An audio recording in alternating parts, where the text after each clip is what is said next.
There's a connection with everybody when that song starts to play. Cheer, cheer for old Notre Dame. Wake up the echoes cheering her name.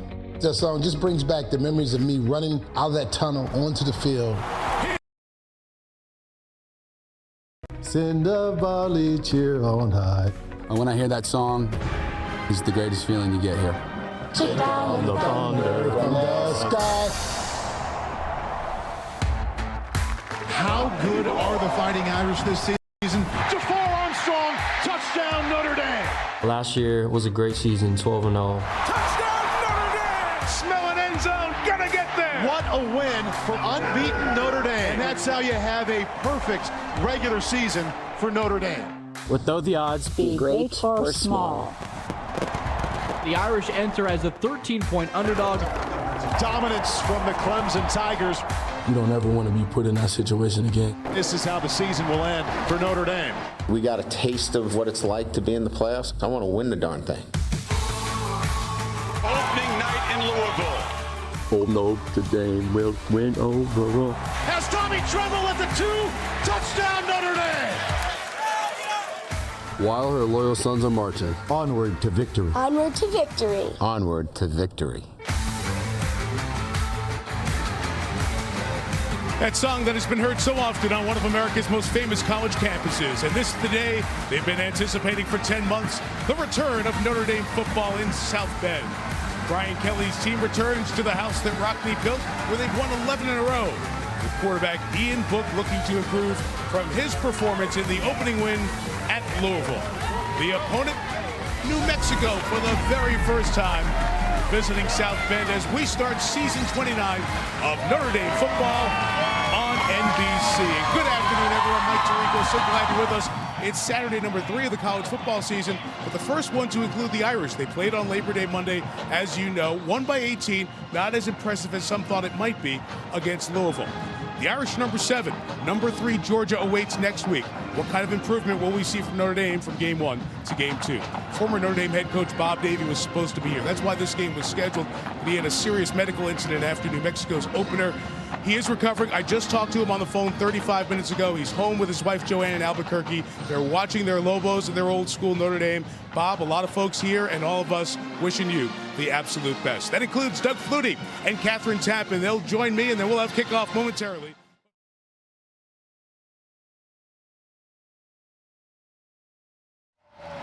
Back here in South Bend, ideal day, 75 degrees, as Liam McHugh told you, about a 10 to 12 mile per hour wind.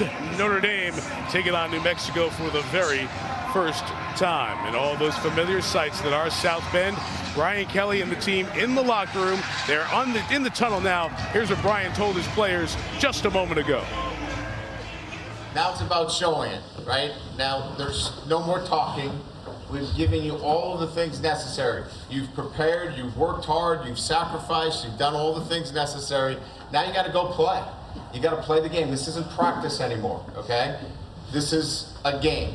So you got to flip it now from practice to competition. And in competition, you've got to trust it and you've got to play. You got to play fast and you have to execute. And it's not one guy, it's 11 guys coming together and playing together and executing and playing to our standard. Play fast. And it wasn't a typical bye week. There was some physicality to the week. It's too early in the season to get everybody rested.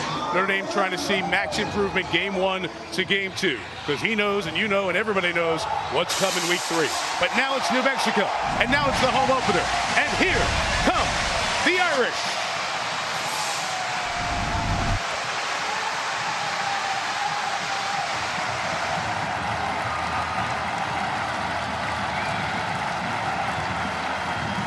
Just the 5th Notre Dame head coach to start a 10th season in South Bend. Brian Kelly and his quarterback Ian Book, only 1 loss in his career to Clemson in that college football playoff semifinal. But will he be better this week than he was in the opener against Louisville? Set to enter Notre Dame Stadium for the first time ever, the Lobos from Albuquerque and the University of New Mexico. They beat Sam Houston State, a very good FCS team in their opener. We told you that Bob Davie, the former Notre Dame head coach, had that serious medical incident, so he is not coaching. The acting head coach is that man, Saga Tuatele. It's the first time he's ever been a head coach at any level in his life, and what a place to do it. Down to the sideline we go, back with our team. Catherine Tappan standing by with Brian Kelly. All right, Mike, thank you very much. Coach, you told us that teams often see their biggest improvement between games 1 and 2 of the season. What are your expectations for your team today against New Mexico? Well, settle in a lot quicker than we did against Louisville. We were very tentative and didn't play our football until well into the second, third quarter. So get off to a better start, obviously, on both sides of the ball, and play a lot freer. I think there were times that I think we were putting a little too much pressure on ourselves. I'd like to see our football team play a lot freer, a lot faster. They're in front of their home crowd. I expect that to happen today. After a shaky performance at Louisville for Ian Book, what do you want to see from your quarterback today? Trust his technique. If he just stays with his technique and does that, he's going to have a great day today. Coach, thank you very much. Thanks, Kath. Mike? All right, Tap, thank you. So good to be back with Doug Flutie. We celebrate college football 150 and the 35th anniversary of Doug winning the Heisman Trophy. All right, Louisville's been parsed for a dozen days. Georgia's 7 days away. I want to talk today, and what are you looking for from Notre Dame's offense?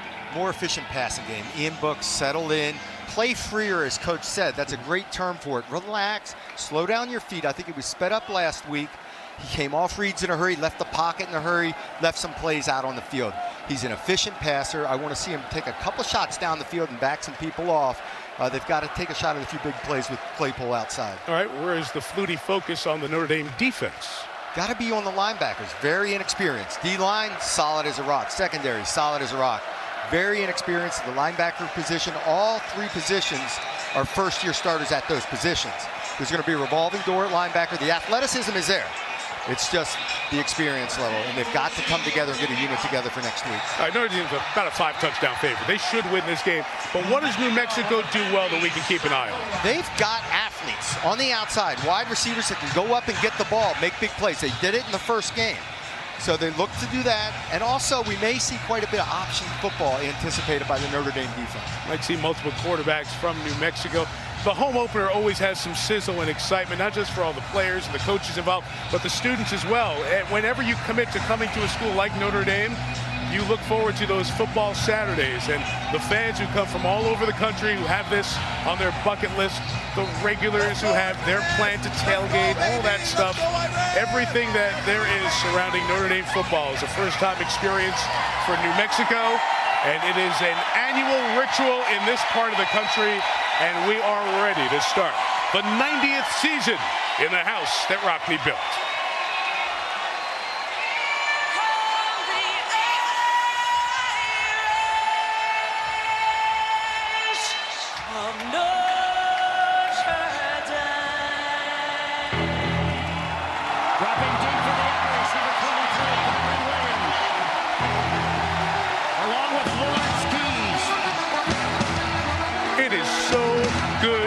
Back in the building, college football alive and well in its 150th season. Donovan Murphy, the redshirt freshman from Fort Collins, Colorado, kicks. Lawrence Keys back to return for the Irish. All set to go. Notre Dame and New Mexico. Glad you are with us here on NBC. And off we go from South Bend. It's a run-up, returnable kick. It is Keys from the 6, across the 20, and in space with speed. He's down the sideline. They have the angle on him. And they'll push him out of bounds across midfield. But the speed of Lawrence Keys from New Orleans on display there. And great field position for Ian Book and the Irish to get started. We talked a little bit to Brian Polian, and they weren't going to return too many balls, but if it's in the right area of the field, they're going to take a shot at it. Very nicely done with kick-out blocks. Go straight up the field and just follow your blockers. Keys, young man, freshman, explosive speed, also plays in the slot. You look for him making plays. 45 yards on an opening kick return for Ian Book and the Irish. They'll take over at the New Mexico 49-yard line. And Book ready to roll, out of his hands quickly, as was indicated. Brock Wright, the tight end, as Cole Kmet remains out. A gain of about 6. Latavion Beaton with the tackle. Ian Book became the starter after game 3 last year, replacing Brandon Wimbush. This start number 12, just his 3rd here at Notre Dame Stadium. So many of his starts have come away from South Bend. 2nd and 5, a little more decisive this time around. It's complete to Chris Fink to the wide side of the field, but Fink is tied up by Dante Martin. It'll be 3rd and a couple for the Irish. Those quick rhythm passes, that's where Ian Book is at his best, when he's setting his feet, turning it loose, in rhythm, on time. He's very accurate when he's decisive with his decisions. Tony Jones Jr. is the back to the left hip of Book. It's a 3rd down run with Jones, and he is stopped, keeping his body going because he's laying on other bodies, so his forward progress not down, but not stopped, but he is short of the line to gain. Aaron Austin with the tackle, and short yardage was an issue for Notre Dame against Louisville. And here's another short yardage play after one they didn't convert. Cole Kmet is missing as one of the tight ends. The 2 tight end packages. Tommy Tremble, a freshman, is in there. Maybe not quite as strong on the line of scrimmage. 4th and short. With Brock Wright as a lead blocker, the flag is thrown. I don't know if New Mexico took a timeout. They did. They had 12 players on the field. Did they get the timeout before the flag was thrown? Jeff McConaughey is our ACC official. Of course, we have 3-time Super Bowl official in the booth, Terry McCauley, with us again this year. Prior to the foul, timeout New Mexico. That's always a question. If you come out in formation with 12, they can throw the flag on you for too many men on the field / illegal substitution, but they ruled that they got the timeout first on that sideline. And that might be, Terry, what Brian Kelly is asking Jeff about right now. And he's right, Mike. First of all, it's great to be back with you and Doug. Ditto. But they're really not supposed to do that. Once you throw the flag for 12 in formation, it's already happened. You can't say it's like delay of game and take it back that it's the coach called timeout first before the clock runs out. They've already been in formation with 12 people when they throw the flags. They really should not have granted the timeout. And you saw at the very top of the screen the New Mexico sideline, and Saka Tuatele, who is the acting head coach in place of Bob Davie today, was right out there trying to get the timeout. But Terry saw what we saw, and the officials grant them the timeout. Tuatele is the offensive line coach, so the coordinators are going to remain in charge of their side of the ball, including special teams. But Tuatele handles a lot of the game clock management issues for Bob Davie anyway, so he was the natural fit here. At age 39, he turns 40 tomorrow to be the acting head coach. All right, so out of the New Mexico timeout, Irish back to the same formation for 4th and a yard. And Book will keep and go forward. You see, he had a second reaching effort. It'll depend on the head linesman spot coming in from the near side. Near side spot looks like they might have it. Far side spot looks short of the line. On the head linesman's side, and he just had to get to the front of that yard line for 39. The first down is picked up. You're just looking for a soft spot. There's a bubble over your right guard, so Ian puts his head down. He's got to keep his head up a little bit more. You need to gain a little separation on quarterback sneaks from your center before you start forward. Fortunately, he fell on another body. He could advance his torso forward to get that first down. So here's first down, and Book shot play going downfield for Claypool. Incomplete for the acrobatic wide receiver from British Columbia. Dante Martin covering for the Lobos. Claypool just straight go route, gets a little wide, so he tries to bend it back in just a little to buy some space, and the ball is put on his outside shoulder and ends up incomplete. If he stayed straight up the field once he was out there, he was on line with the ball, but what you try to do is stack the defender and give your quarterback some room to put the ball. 2nd and 10. Book reloads in trouble, and he's brought down.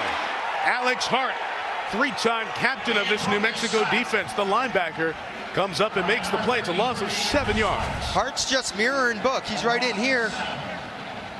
He mirrors Book off the fake, stays with him all the way. There's no throw to be had. And Ian tries to escape outside. The route was covered. They sat well on the curl route, and there was the defender between Ian and his curl route. He couldn't pull the trigger. We saw the good performance that Hart had in Albuquerque in the win over Sam Houston State. Now the Irish have to get just go inside the 30 to keep this drive going. Book moving well in the pocket, now taking off, and he'll be stopped at the 38-yard line. He gains about 8. It's Hart again on the tackle. And let's see what Notre Dame does. A field goal from here would be 55 or 56 yards. Jacoby Hearn came off the corner. and scrambling. He's coming off the edge, getting around the outside and pressuring Book. He's trying to drift him by time. He might have had a shot down the field, but because of pressure, could not pull the trigger. So good pursuit and good pass rush by New Mexico on back-to-back plays. Great defensive series. They forced the 4th down, which was barely converted, and then 3 and punt. This is Jay Bramblett. He is the freshman, the new punter for the Irish. Kicked 6 times at Louisville. We'll try to pin the Lobos back inside their 10, and will do so quite well. It will be down at the 1-yard line. An ideal first kick in a game in Notre Dame Stadium for the freshman from Tuscaloosa, Alabama, Jay Bramblett. 98 yards for the Lobos to go, but their defense holds up despite good field position. That football season is mayhem. By Wendy's, college football's back, and so are spicy nuggets. And by Ram Trucks, built to serve. Better come up with a good tailgate week 1. You had 9 months to plan, and perfect weather to do it as well. Sharon Jones, 50-year senior from California, is the quarterback for New Mexico. Grant Hughes started week 1, injured his shoulder, ending his season. Sharon Jones, a 7-game starter last year, is the starter once again for the Lobos. Out of his own end zone, he'll put it up top right away. Incomplete, trying to get it over. Yep, flag comes down. Suamume was the intended receiver. Troy Pride Jr. in the coverage.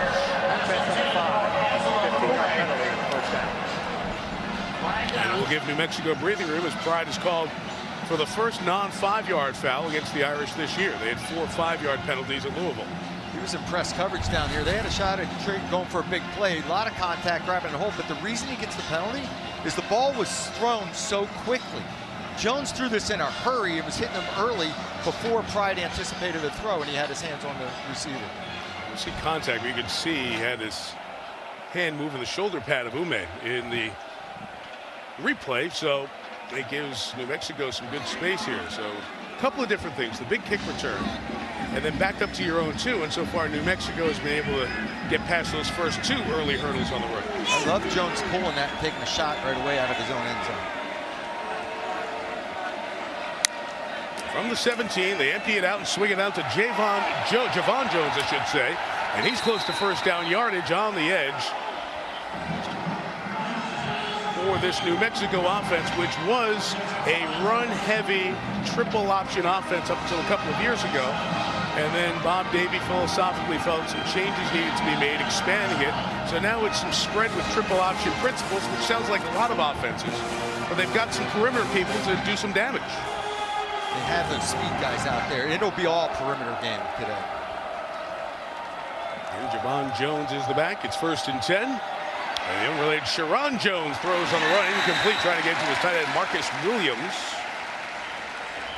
But Kareem on the stop. So the Irish in the start of the Louisville game, Doug, it was like, whoa, what happened here? Because it was 2 drives, and Louisville was going up and down the field on Clark Lee's crew, but then they got a lot better the rest of the way. I think early on, Notre Dame was a little too aggressive defensively, and you're running option-type football with zone read concepts and all that. They got back into zone, got their eyes on the football, and just started making plays, and the game slowed down for them. Right on the 27-yard line with the Lobos for this 2nd down, and they give to Jones. Got out of the first tackle, got to the 30-yard line. It'll be a gain. Mark him at 3 yards. Drew White, middle linebacker, was in there on the tackle. Myro Tyro Tangavaloa Amosa.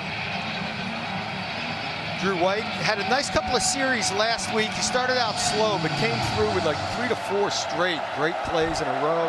He's really picking up momentum. White comes out in some of these passing situations. Notre Dame played a lot of dimes, 6 defensive backs against Louisville. We'll see what they do in these pass situations against New Mexico.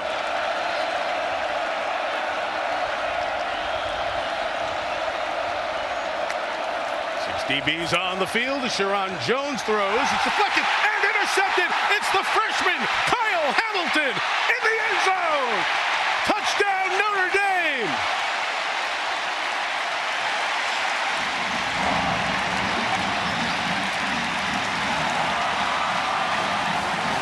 A lot of build-up on a special player, and he shows what he's been showing all camp. He finds the ball as good as anyone. Dalen Hayes, a defensive end, drops out, gets in the passing lane, tips the ball. Hamilton the ball finds him. He's just got a nose for the ball, an instinctive football player. He's breaking on the receiver. All of a sudden the ball's deflected. He reacts to it, quick hands, and then gets in the end zone. 6'4" as a safety position, and athletic. Jonathan Dorr is now the Notre Dame field goal kicker. After Justin Yoon, the all-time leading scorer, graduated, he knocks it through out of the Jay Bramblett hole. You mentioned Dalen Hayes, the senior out there, one of those defensive ends. He gets his right hand on it. Hamilton's got two hands on it and one body in the end zone. 7-0 Notre Dame. Live. Golden Dome glistening in the sunshine. Kyle Hamilton, a freshman out of Georgia. A lot has been said about him, and everyone said, well, pump the brakes. Don't put him in the Hall of Fame just yet. But every time you talk to someone who's been in a Notre Dame practice this August and early September, or when we've gone there, 14 is a wow. And he makes a wow play. What might have been his very first snap on the field here for Notre Dame. Dante Martin on the kickoff return for New Mexico, and he'll be brought down to the 17. Doug, what you see here on this touchdown? Well, the play is made by Dalen Hayes, dropping out underneath in a zone blitz. He's going to be on the weak side down here. He's going to get in the passing lane. You're dropping to areas where maybe it's a slant, maybe it's a hitch. Get in an area where you're going to be under a throw, gets a hand on it, and Hamilton's reaction to the ball in the air. This is a freshman, first time on the field at home at Notre Dame, and his awareness level, he's relaxed enough. He sees the ball, relax, makes a tough catch because it's an instantaneous reaction. Tuck it away and get low and get in the end zone. And one more word on Hayes. Big right paw. I mean, that's a heck of a job. His eyes were up. He was mirroring the quarterback, seeing where the quarterback's eyes were, makes a play on the ball. Amari Davis, who was the best back for New Mexico, didn't start. He's back in the lineup. New Mexico gets it on the edge quickly and complete to Jay Griffin, the fourth. And Griffin goes out of bounds at the 28-yard line. That'll be a first down for New Mexico. I mentioned Davis, who wasn't in there on this first drive. He had 3 games of 40 or more in the game against Sam Houston State. As Doug mentioned the game, it's a deep and talented wide receiving core. Right tackle Teton Saltes is one of the most experienced offensive linemen. He started all last year. Left tackle Javon Mosley is a mountain, 6'7", 335. First down's already for New Mexico. The inside give, and there is Davis climbing through the hole to the 35, a gain of 6 before Notre Dame's Asmar Bilal brought him down. But making positive plays on offense. On the perimeter, the wide receiver screens with speed. There they were pulling linemen, but they ran it up inside in a good little gain on first down. Mexico's trying to change it up. They're going to have to do some tricky things eventually to make something happen, but they're moving the football.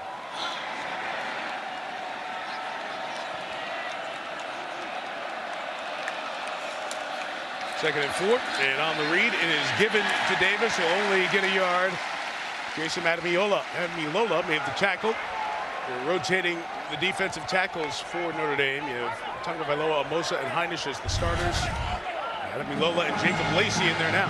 Ademilola does a great job of using his eyes to feel quarterback cues, basically unblocked. So he has to worry about the quarterback pulling this ball at the same time, but closes it down on Davis.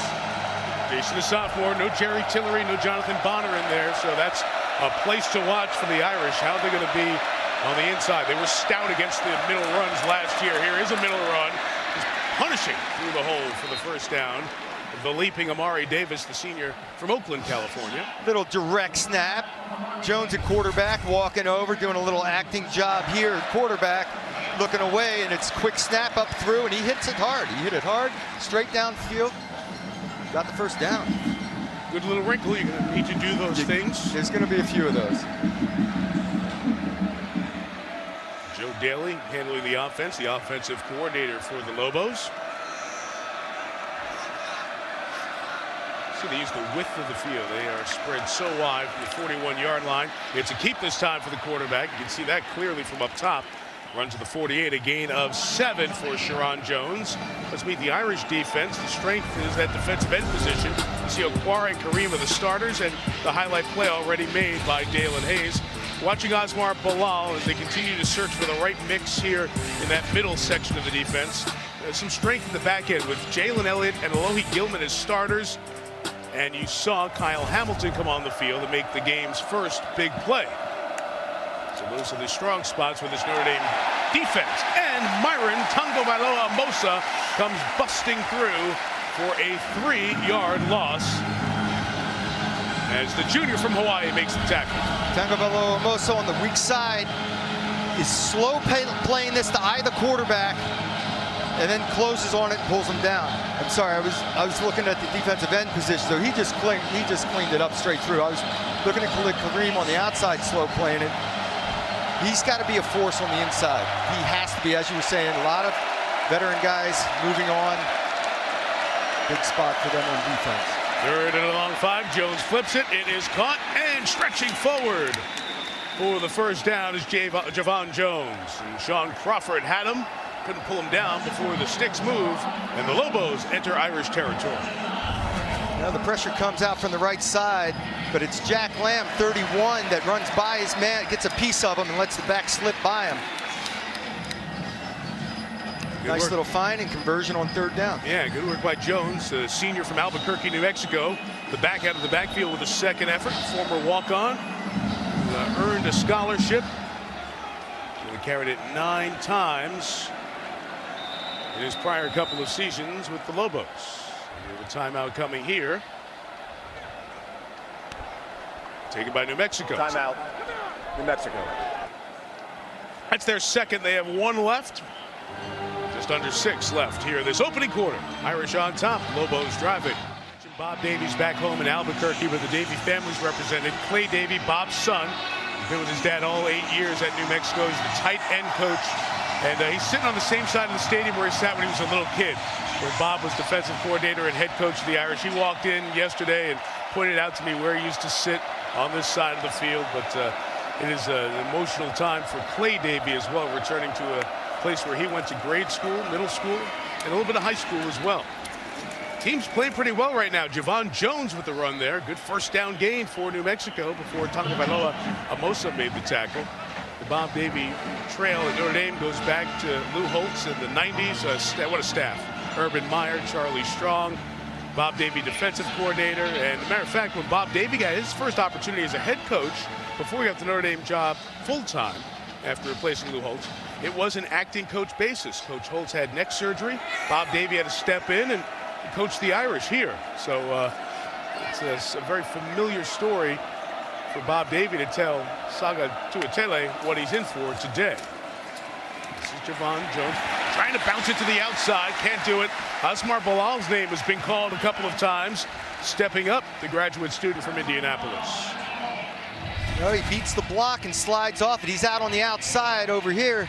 Slips off the block, stays upfield. He has an outside contained man, so he's inside just darting through the gap and makes the play.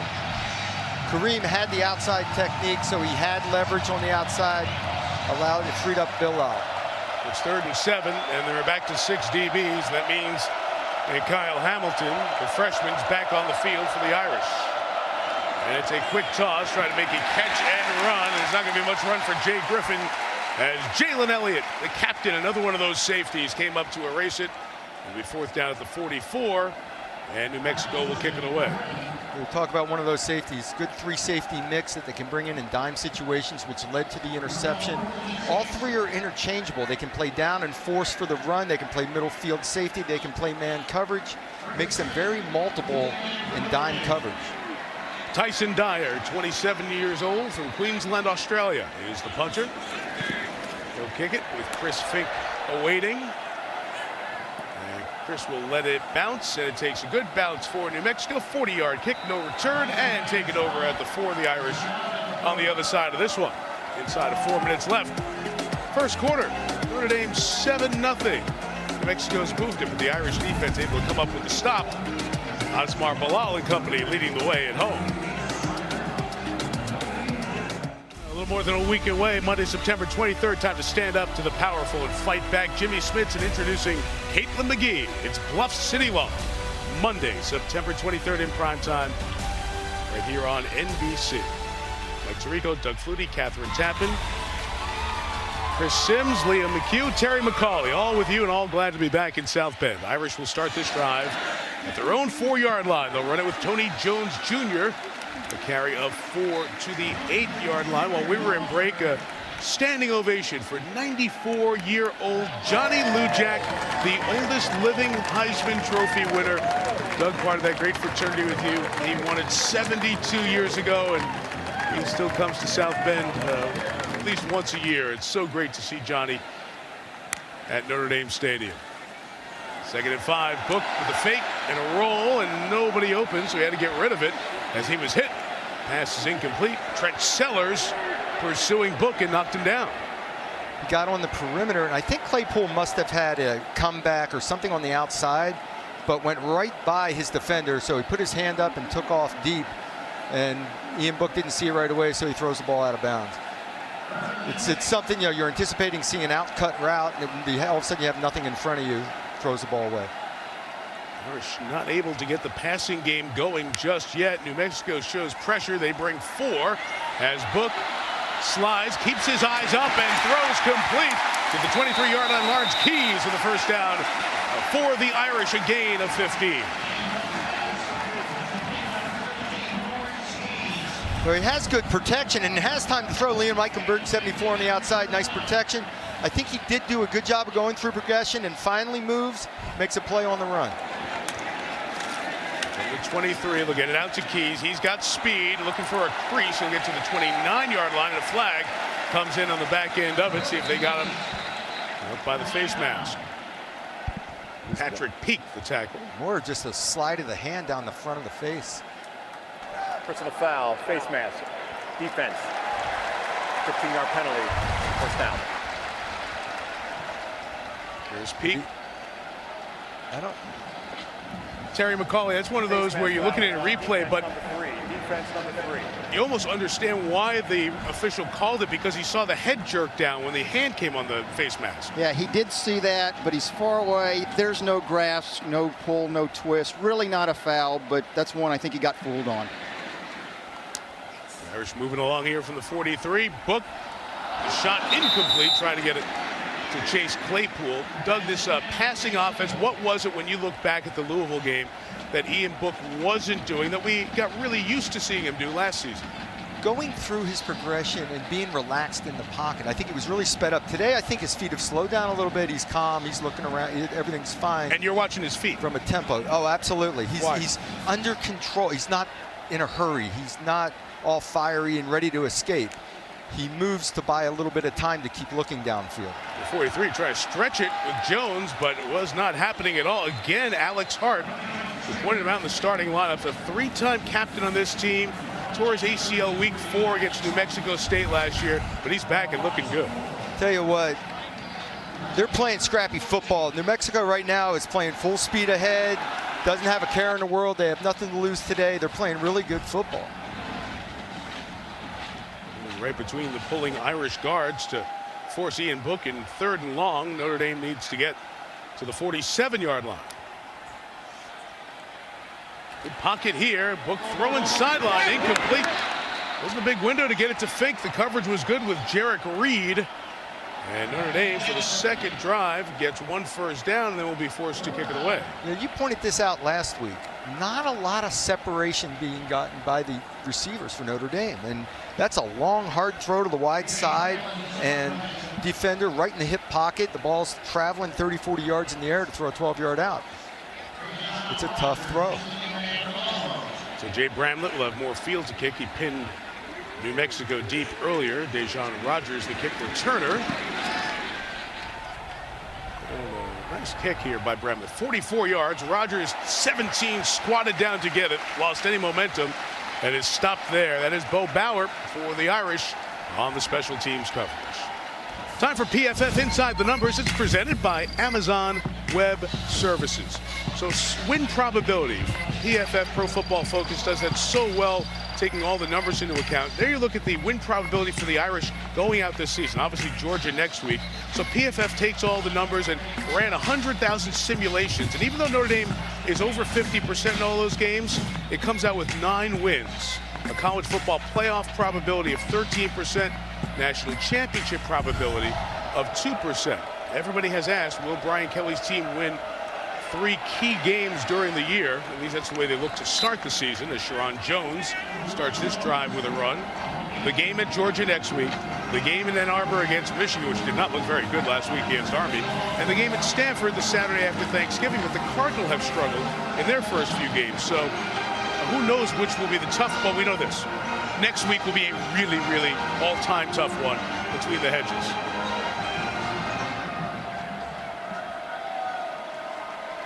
Irish trying to return to the college football playoff.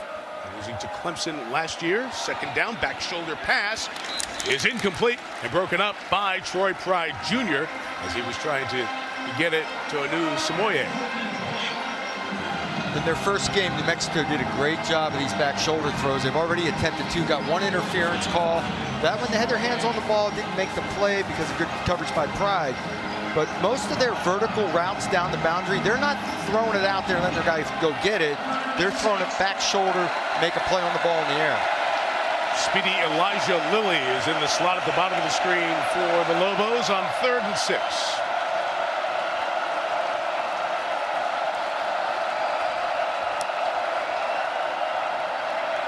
Irish rush 4. Jones shot play downfield, and it's broken up. Jalen Elliott going back in coverage along with Sean Crawford to knock it away and force 4th down as they try to get to the tight end Marcus Williams. Williams, big body tight end going up, gets bracketed. That's Sean Crawford also with Elliott. Tries to make a play on the ball. You know, defensive backs heads, he's throwing these deep balls early before the defensive backs are getting an opportunity to get their head around. I like that as a quarterback. Instead of airing it out 45, 50 yards, start at that 20, 25 yard range before the defender expects the ball to get there. 44 on the kick, fake from the 35, looking for space, picking through the trash across midfield and into New Mexico territory to the 49-yard line. So it's a couple of drives where Notre Dame will get started with good field position, but the offense has not yet found a way to get going with a lot of continuity in the passing game. And Doug, that's I think something everyone's watching with Ian Book. His ability to come back from that Louisville game where it wasn't terrible, but he did not have his best performance. Yeah, I think he's seeing things much better today. He's going to the right spot with the ball. The throws are just tight throws right now. Defensive backs in New Mexico are in good coverage. Final minute of this opening quarter. And Book is going to keep it on design run with Tommy Trimble, the tight end, blocking, takes it out to the 42-yard line. Of course, Notre Dame has injury issues. Their best tight end, Cole Kmet, is out, broken right collarbone. There's a good chance he'll come back next week against Georgia, not a certainty. Missing starting receiver Michael Young and missing Jafar Armstrong, their home run threat out of the backfield. Here's Lawrence Keys sweeping from the end and getting a first down for the Irish. Doug, there are some of those key players. That's a lot of talent. Jameer Smith, who had 2 touchdowns against Louisville, also in that mix. He's out with a toe injury. Yeah, your running back out of the backfield can have a lot of matchups for you, and that's what Notre Dame's missing right. They have some young guys that are going to try to fill that role. Well, that will end the quarter. Snap coming just after clock hit 00. The only score on defense after 1. Notre Dame 7, New Mexico nothing. We'll return to Notre Dame Stadium after these messages from your local NBC station. Glad to have you back with us in South Bend. You're watching Notre Dame football on NBC. Again today, but tickets are still available for select Notre Dame home games this fall. Experience the Fighting Irish traditions and pageantry inside college football's most iconic venue. You can visit UND.com/buy tickets. Second quarter, Irish 7, Lobos nothing. Mike Tirico, Doug Flutie in the booth. During the season, Chris Sims going to join us. His observations from field level. From the 35, it's Ian Book. Shot play, end zone for Keys. He went up to try to bring it in, and he could not. The coverage was good from Dante Martin, and it's incomplete. Looked like Keys left his feet just a little early to go get it and was on the way down when the ball arrived. Also, contact was just before the ball arrived, but not enough to get a call. Fans see on the video board that left arm wrapped around Keys' waist. This is the shot area of the field for Notre Dame. Gets it out quick, side slings it to Claypool, punishing runner and explosive. That is Chase Claypool at his finest. A gain of 24. You saw that at Louisville at the end of the game on Labor Day. He's the stacked receiver here, Chase Claypool. Hainsey runs out 72 to get a block for him, but he's running angry this year. I mean, we saw in the first game. Every time he gets a chance to touch the ball, he thinks he's taking it the distance. Nearly 6'5", 229. Out of Abbotsford, British Columbia. Book on the keep. Got Trimble out there to block for him. And he only gets about 3 yards on that first down run into the boundary. Seeing a little zone read getting into the mix now this whole series. The first series, Notre Dame came out passing the ball early on, trying to establish that pass. It just hasn't happened. Gravitating back to some of the wide receiver screens and running the football. Sibo Flemister is the running back. We mentioned how thin Notre Dame is in the backfield. The sophomore is in there. It's the fake. Book steps up. C. Parks takes off to the 5. He's got a 1st and goal for the Irish as he's thrown down on his shoulder at the 3-yard line. Johnny Hernandez tackled him before the goal line. As you said, the C. Parks, he's drifting back. The rush goes up the field. Somebody is not in their lane. How about that? You and I have a chance to get at least 2 or 3 yards there. You, not me. I was expecting Ian Book to get in the end zone, though, once he got in the open field. Here he is on 1st and goal. It's the left side give. Flemister puts his head down, gains a yard or so. Chris, this is where Notre Dame has the offensive line to be powerful with their opponents. No question about it, Mike. They're big. They're so well coached. And it's something here early on. I'd like to see them run the ball more on 1st and 2nd down. You know, they can't go into Georgia next week being one-dimensional. Play to your strength, make the defense have to stop from that, and then go from there as an offense. 2nd down. They'll try Flemister again, trying to pound it inside. And he stopped short of the goal line. We saw that 3rd and 2 and 4th and 1 earlier, where Notre Dame could not gain those short yardage situations. And here you're almost kind of feeling a message to try to pound it in to have some success in short yardage. Definite size advantage up front. Should be able to run some power football. New Mexico's moving, stunting, showing some different looks and getting some penetration. Look at the tight splits on the goal line. Brock Wright, who has lined up as a fullback in his couple of years as a Notre Dame tight end. It'll be Book keeping and trying to squirm into the end zone for the touchdown. We'll see where they unpile the mass of humanity. Did he break the plane? As Chris was saying, with the size advantage up front, the power football, this should be a little easier, wouldn't you think? It wasn't. It's 4th down. Look from up top. Well, there's no doubt they'll go for it. There's nothing. Brock Wright trying to get the push from behind. That's the new technique on quarterback sneaks. Nothing replay could do with that. Just a pile of bodies. Extra offensive lineman. Josh luggage again. Quarterback sneak.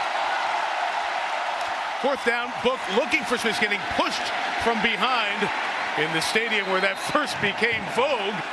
And let's see if it's a touchdown. It is. Notre Dame touchdown for Book.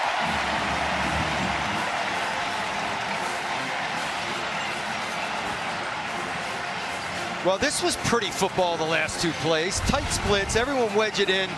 You're going for it. Look, you just hold on to the ball and we're going to shove you in the end. There's Brock Wright with his arm wrapped around Ian Book and driving his feet. I mean, that's just Leon Eichenberg as well coming from the back and pushing. Leon Eichenberg got pushed down from his left tackle position. He's getting in on the push. Mentioned the stadium famous for the Bush push, the Reggie Bush push, that 2005 Notre Dame USC game, 34-31 USC, when SC had Reggie Bush, who was awarded the Heisman, pushed into the end zone at the very end of that game. Ian Book got the push, and it's 14-0 Notre Dame. As your pictures, we'll maybe share them as the season goes on. There's a cool one. Tap and I will tweet it out for you. Doug is not a social media maven. Chris Sims is. Sims will do it too. I'm set in my ways, Michael. No, you are. Hey, it's all good. It's all good. Sometimes it's better that way. Jonathan Dorr to kick it off here for the Irish.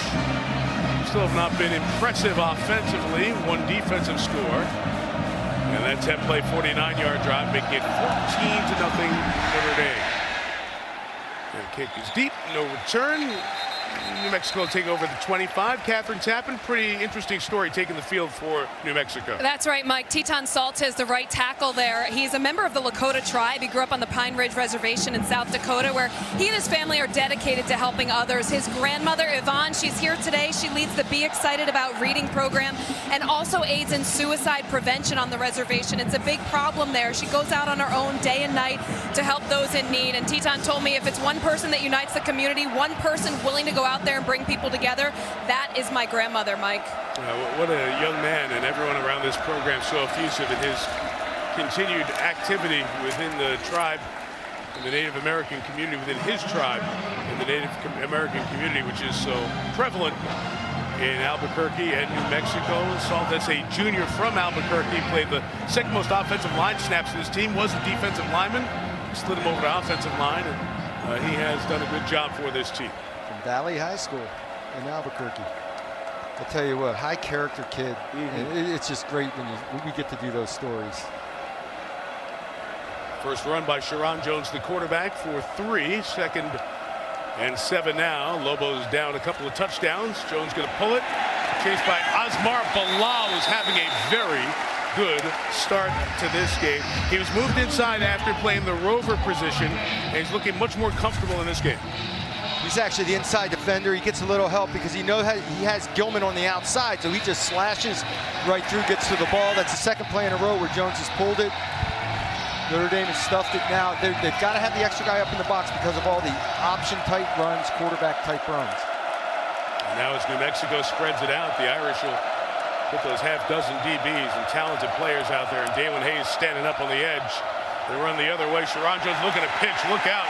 There was no mesh point there with Javon Jones. Hayes makes the play all the way from the other side, and that's a quick 3 and out for New Mexico.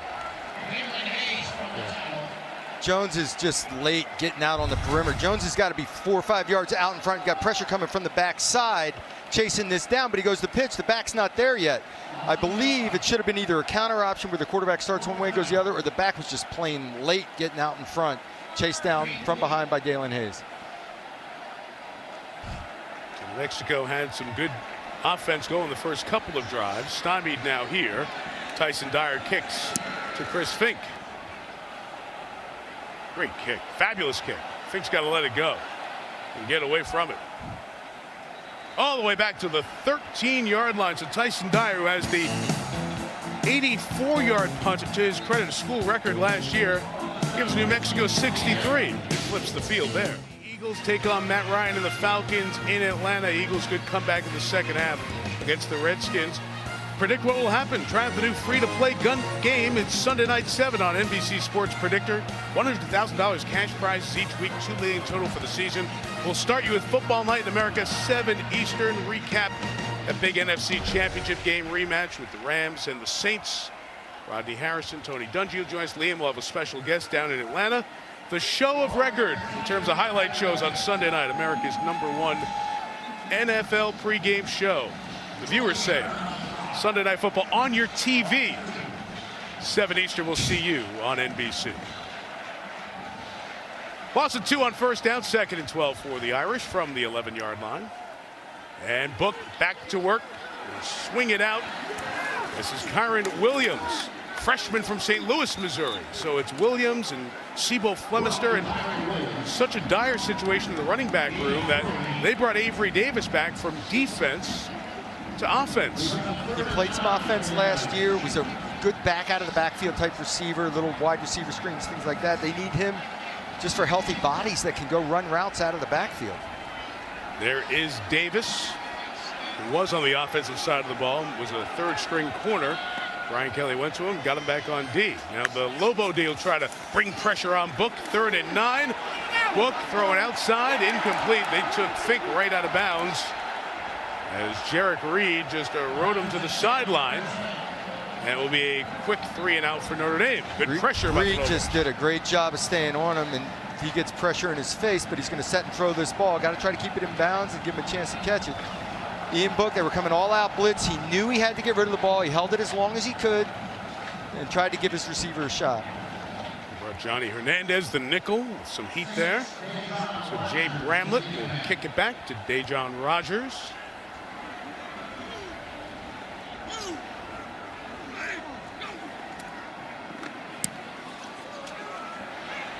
call for the fair catch and make it at the 38-yard line. 48-yard kick. Bramblett has looked solid his first 9 punts for Notre Dame. Football, less than a minute remaining, Mike. Wow, the ACC is not having a good start to this week and this season. Boston College beaten by Kansas, which had gone like a lifetime and a half since they won a Power 5 road game. So interesting update there. Liam will keep an eye on things through the halftime, right across the 40-yard line. And the Maryland story in the Big Ten was interesting, Doug. When you start and look at the Big Ten with Ohio State at the top, Michigan looking shaky, and then all of a sudden people thinking, hey, Maryland's going to be a surprise team. They'll push some folks, and now they play this game against Temple from the American and get shocked. Very uncertain start to this season in a bunch of conferences. And what does that result say about your Syracuse team? Yeah, Syracuse got beaten badly by Maryland. We saw Syracuse last year against Notre Dame at Yankee Stadium. See the scores go by. 2nd and 7. And Sharon Jones fires incomplete, but a flag is thrown. Jeremiah Owusu-Koromoa was there in coverage on Marcus Williams and will be flagged. Pass interference. Defense number 6. The ball replaced at the spot of the foul. First down. I mean, the ball is sailing over the receiver's head, and he's running up, just pulling up, and bumps into him as the ball's sailing out of bounds. Terry? All right, Mike, let's look at it. I mean, the ball's way over his head. It looks like it might even be past him by the time contact occurs. This should not be. Well, they're talking about it right now. Maybe they're going to get this picked up. Let's hope so, because that's not a foul. The 3 officials were in a conversation, not with the referee on the far side. And they are now walking off the penalty, so it will be first down, as it was ruled pass interference. Ball be spotted at the place of the foul, so it's at the 44-yard line for the moment. And that's where Saga Tuatele's team will take over again. He's the acting head coach with Bob Davie back home in Albuquerque. It's a little trick play, the reverse it, double pass, trying to throw it downfield, and it is nearly intercepted. Jalen Elliott had all the coverage as Elijah Lilly was the man they were trying to get it to. He had a shot at the post. Nice play, nice trick play call. You got a post running down the middle of the field. You got a wheel route going to be down the sideline. And I thought the post had a chance. He took a peek and then decides to try to throw the tough wheel route and good coverage. Elliott, nice job on the ball. Hugh Drennan might not have been able to get it down to Cedric Patterson, who was running that post. My eyes went there first because he had 3 or 4 steps. Elliott did a nice job of getting his head around and finding the ball as well. 2nd and 10, and Sharon Jones will throw, and there's more contact on the sideline, and another flag thrown on the Irish as Dante Vaughn will be the guilty party here for the 3rd pass interference. Defense, number 8, 15-yard penalty, first down. On Notre Dame here in this first half.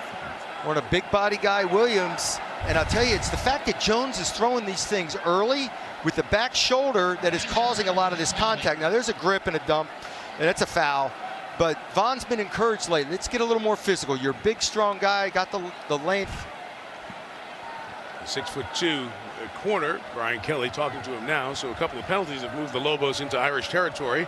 Davon Vigilant is the running back out of the pistol, and Jones hit as he throws, incomplete. Good pressure and good pass rush by the Irish as Adi Ogundeji got there. You have Ogundeji, Kareem, Okwara, and Hayes. Good pressure people for Notre Dame. Ogundeji coming off the corner, but also Gilman coming late on a safety blitz, gets a hit on him as well. They're so athletic at defensive end position, Notre Dame is. They've got just a rotating cast that can all get to the quarterback.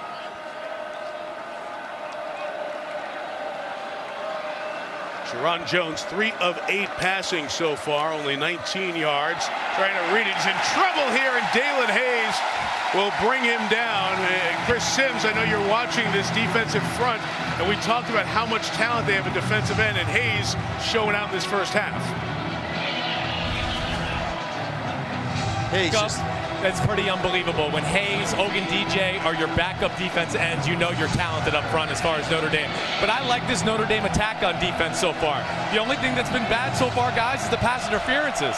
And they've been in great position. They didn't need to do it all 3 times.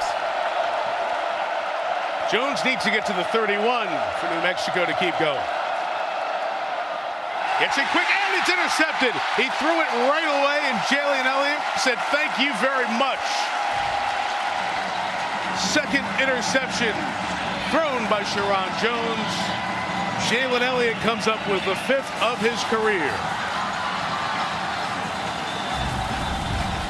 Notre Dame's pressure up front, forcing it out quick, and Elliott's sitting there waiting for it.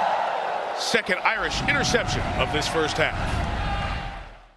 Little pressure caused the pick by Jalen Elliott, Doug. Yeah, Williams at tight end messes with his quarterback. He has an opportunity here to get rid of it quickly, going to have a free rusher off the edge, but then he goes vertical. He cuts off his route. Watch him go vertical. Jalen Elliott jumping the route. The ball's got to go. You got an unblocked man in your face. Ball's got to go. Tight end takes off upfield. Interception. Irish offense needs to get going. They get it to Avery Davis. Avery Davis across midfield, into the open field. Davis, welcome back to the offense. Touchdown, Notre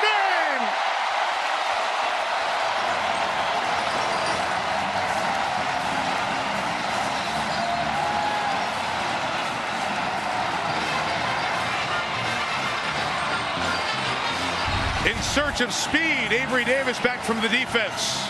Avery Davis coming to cross in motion. This guy's playing DB a week and a half ago. Last year was a running back doing these gadget plays, the little wide receiver screens, running back. How would he know the first time he touches the ball, he's going all the way? Dexter Williams last year.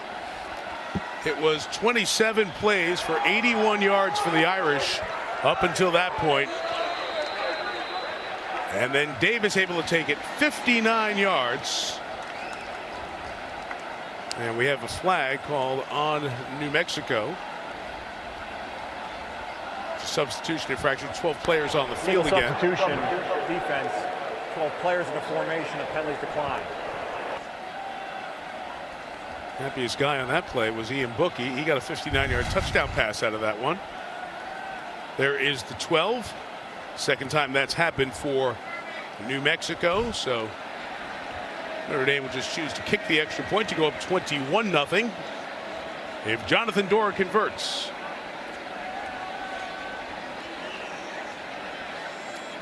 John Shannon back as the long snapper for the Irish.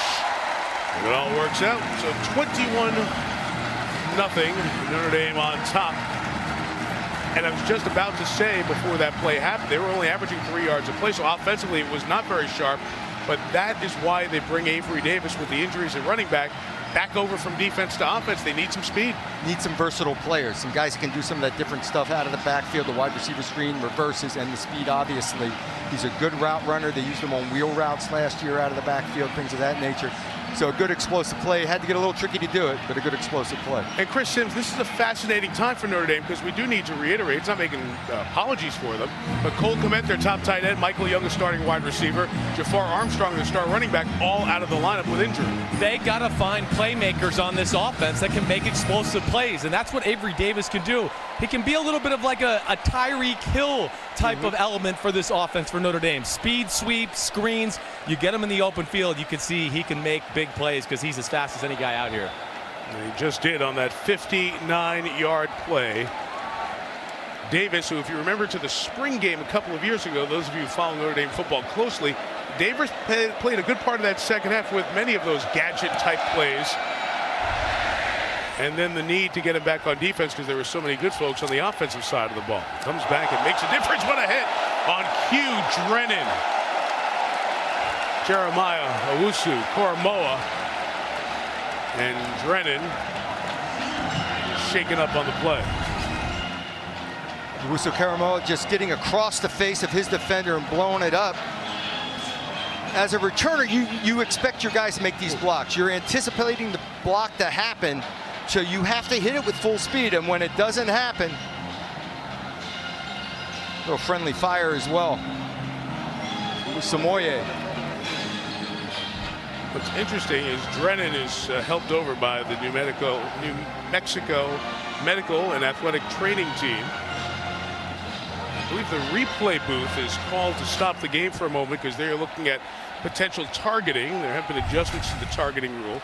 Let's take a peek at this real time. We'll bring in Terry McCauley. Terry, let's start with this. There's a player from New Mexico draped on the back of the Notre Dame player, which would make a targeting call there very difficult to add to this play. It really would. If he's adding impetus to that, if he's forcing him into that position, it really wouldn't be targeting. I mean, obviously we're looking for an indicator. Does he lead with the helmet?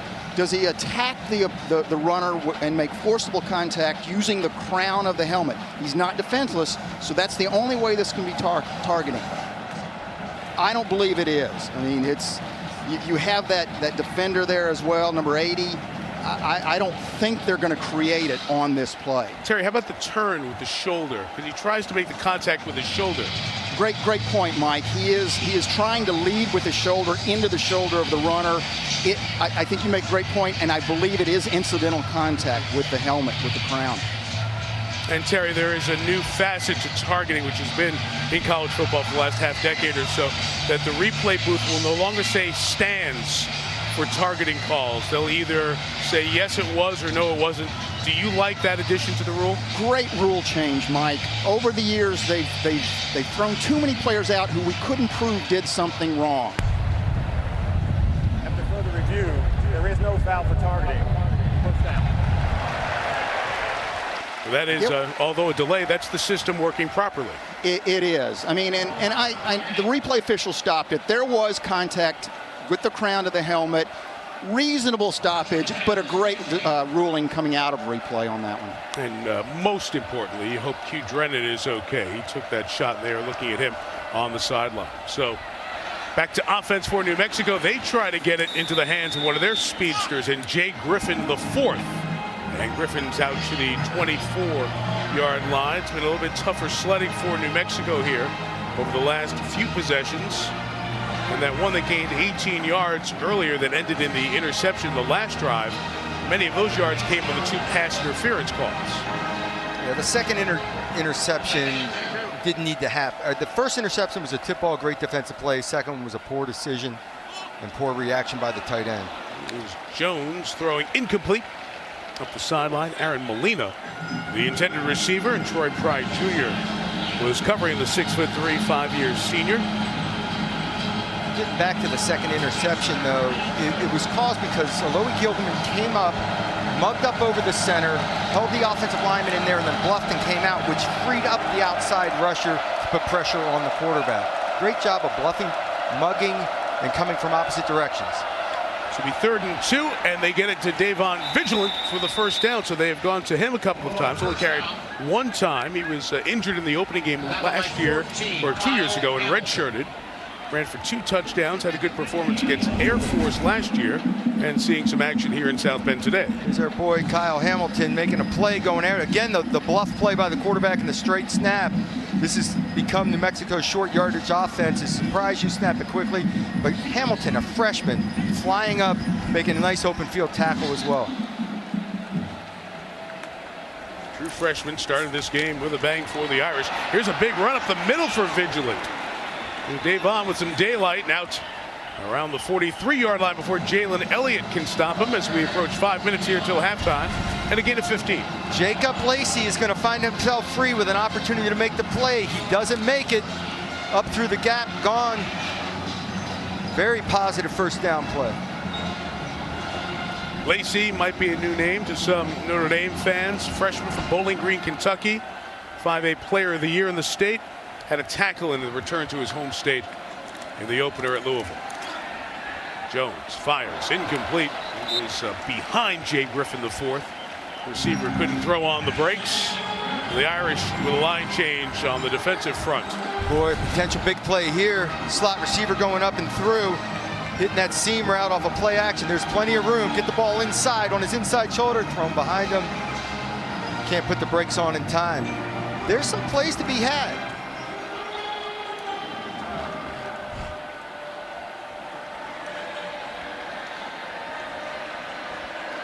2nd and 10. Sharon Jones looked to the sideline. Former Tennessee quarterback. Hands it off inside. Vigilance thrown down. Khalid Kareem, the captain. Harrison High School, Detroit, Michigan. On the tackle, 3rd down ahead. He's just getting in the backfield and making it happen. Here's Kareem coming up, shed, throw, use the hand. Look at the extension. The extension by pressing the offensive player away from him. Now you can pull and throw. Well, Kareem, Julian Acquire on the other side. These are the 2 returning starters. And among returning duos in college football, terrific Chase Young at Ohio State and Jonathan Cooper, the only ones who last year had more pressures as a combo. Notre Dame has other ends who can bring pressure as well. They're bringing pressure here, and Jones is going to take a shot down the field, not even close. But incomplete, trying to get it to Elijah Lilly. And Jones is now 0 of 6 and a pick in his last 7 passing attempts. Getting a little more pressure from Notre Dame now. This time Gilman got up in there and came. Last time he bluffed out of there, came off the edge. A lot of free rushers running at the quarterback, Jones, and he's making good decisions. You know, he finds his one-on-one matchup. He gets rid of the ball quickly and gets it out there and tries to give his guy a shot. Tyson Dyer, who has shown a good ability to kick it both rugby style and traditional. He'll kick it into the end zone. It's touchback, so it is 57-yard punt, but only 37 of net. 3:49 to the half. The Irish on top by 3 touchdowns.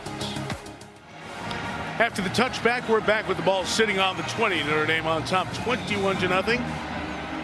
Pick 6 for Kyle Hamilton. Ian Book a 1-yard run. Avery Davis a 59-yard little touch pass from Book, who's back to throw. Taking a shot downfield for Claypool. And it's incomplete. Nearly intercepted, and a flag is thrown. John Rogers thought had pretty decent coverage. But they'll throw a flag on it, only be 15 yards. Pass interference, defense number 6, 15-yard penalty, 1st down.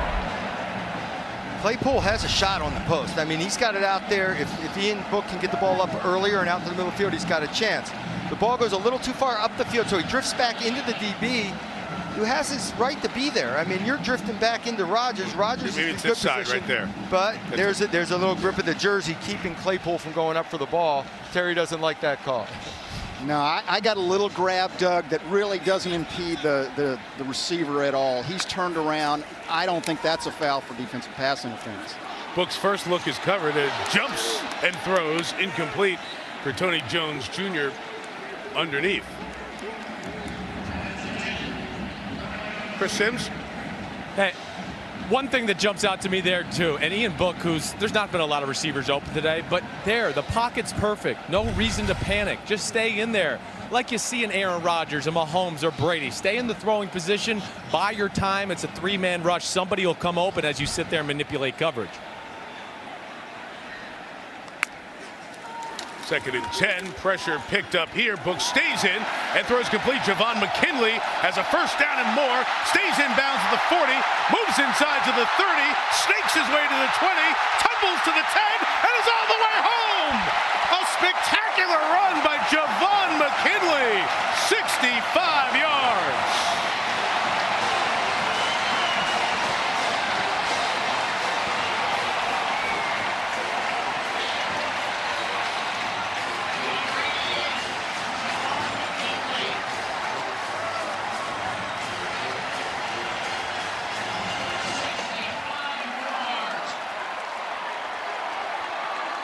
Javon McKinley, who played just 4 games last year, had a broken leg in practice in 2017, and just 1 career catch before that. Takes it all the way to the end zone with his highlight moment in Notre Dame blue and gold. Dorr adds the extra point, 28-0. The Irish with a couple of big plays from a couple of players who have not made them before. Well, it all starts with pass protection. Watch Tony Jones Jr. step up, have his blitz pick up, sticks his nose in there. Book standing solid, just an under route. McKinley just a little simple 5-yard under route versus zone. Besides, I've been watching Chase Claypool the last couple of games, running with a football. I can show it too. Big body guys that can run. New Mexico had many opportunities to tackle big McKinley. Well, there's one shot. There's 2. 3, 4, 5. Just running through arms. Half the defense. Big fella at 6'2", 200 pounds. We were talking with Chip Long, the offensive coordinator. Miles Boykin gave them that big target player you can find in the red area, and McKinley will give him some of that. Micah Jones, a 6'4" player, could give him some of that down the line. You know, Doug, what's the one thing that all of you talk about when you've been part of football teams? Opportunity. There's no Cole Kmet. There's no Michael Young. So there are receiving opportunities for players to step up, and there's McKinley with that moment right there. You have to be ready when that opportunity comes and take advantage of it and show you deserve the playing time. Jonathan Doro had a problem with that in stretches last year, kicking it out of bounds. Does so for the first time here this year. He kicked it out of bounds 4 times last year.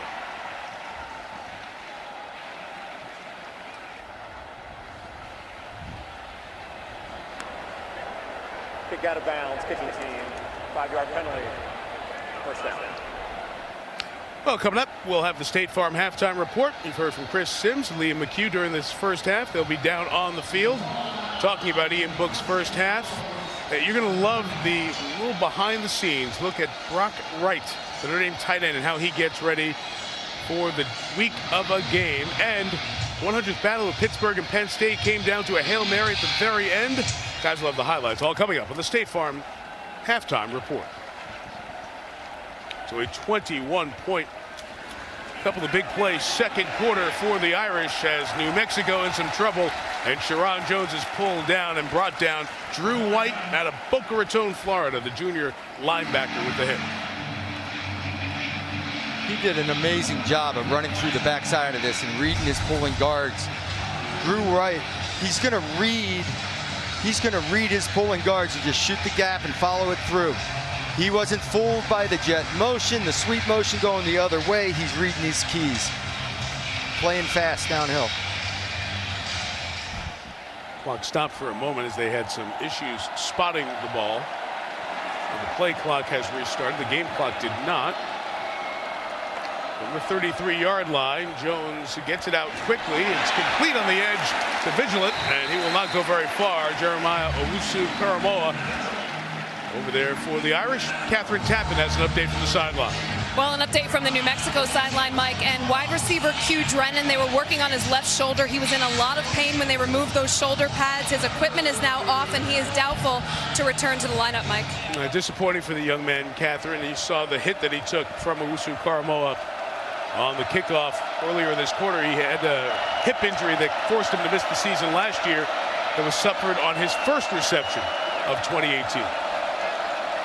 What are you circling there, bud? Gilman up in the gap again. He's probably bluffing and bringing it off the outside. The safety drops back. The pressure comes from the edge. The pass is thrown underneath, and it is intercepted for the 3rd time today by the Irish. It's a pick, and it's Sean Crawford, the graduate student who has missed 2 seasons with 2 separate ACL injuries, one on the left, one on the right. Tore his Achilles for another season. Sean Crawford playing what he has said will be his last year of football, back, healthy, and coming up with an interception. He just did a great job of staying inside leverage, going up the field on his receiver. He's in here, he's got inside leverage, and I'm having trouble drawing today, but he stays inside out, get your head around, find the ball, boom. And Jones had to pull the trigger again because of pressure on the quarterback coming off the edge. Great job of finding the ball. When you're running down the middle field, you are so scared the middle of the field is open. I got to run with this guy. I've got him all the way down the middle. To be able to have the awareness, to feel, to get your head around in time to find the ball, come up with the reception or interception. Had the arm under it as he went down to the ground, so the interception will stand. It's the 3rd thrown by Sharon Jones of New Mexico, the 4th career for Crawford, the 50-year senior from Lakewood, Ohio. They're holding here for a second. The replay is looking at confirmation that Crawford intercepted it or not. But again, Gilman mugging up on the nose, the pressure coming from the outside, getting to Jones. He's got to pull the trigger. Yeah, BK's not happy. Can we get a little rhythm going here? Brian said what a lot of folks said when it comes to replay. Come on, let's go. We just showed it and saw it. Tommy Trimble, the tight end's in motion. Book will fake it and look to that sideline, complete to Chase Claypool, inbounds at the 37-yard line. Catherine, I know you spoke this week with the guy who just made the interception. I did, and Sean Crawford, what a story, Mike. He told me he was anxious and he was nervous to run out of the tunnel today as a participant of the Fighting Irish for the first time since 2017. You mentioned the 3 season-ending surgeries for the 5th-year senior. He told me he never considered walking away from football, and he credits Brian Kelly for that. He said through 3 injuries, you'd expect a coach to not have as much faith and trust in a kid. Mike? Yeah, he's got faith and trust in Chase Claypool. Shot play down the field. That is the 3rd consecutive quick strike score for the Irish. I'm going to say this play started on the last play. Ian Book made his best throw of the day with a guy in his face, threw a comeback route, and stuck it in there, got hit, came back off the play action, and Chase Claypool beats his man on the post easily, and it's not a hard throw, but an accurate, on-time post route for a touchdown. So the Irish have scored 3 touchdowns in their last 5 plays. Their last 3 scoring drives have taken a combined total of 45 seconds. And this has gone from competitive to domination in the blink of 3 eyes, since it was 3 drives. Well, because of the play action phase, there's no one in the middle of the field back here. There's no one. One-on-one on the outside. Claypool, little stick move, see you later.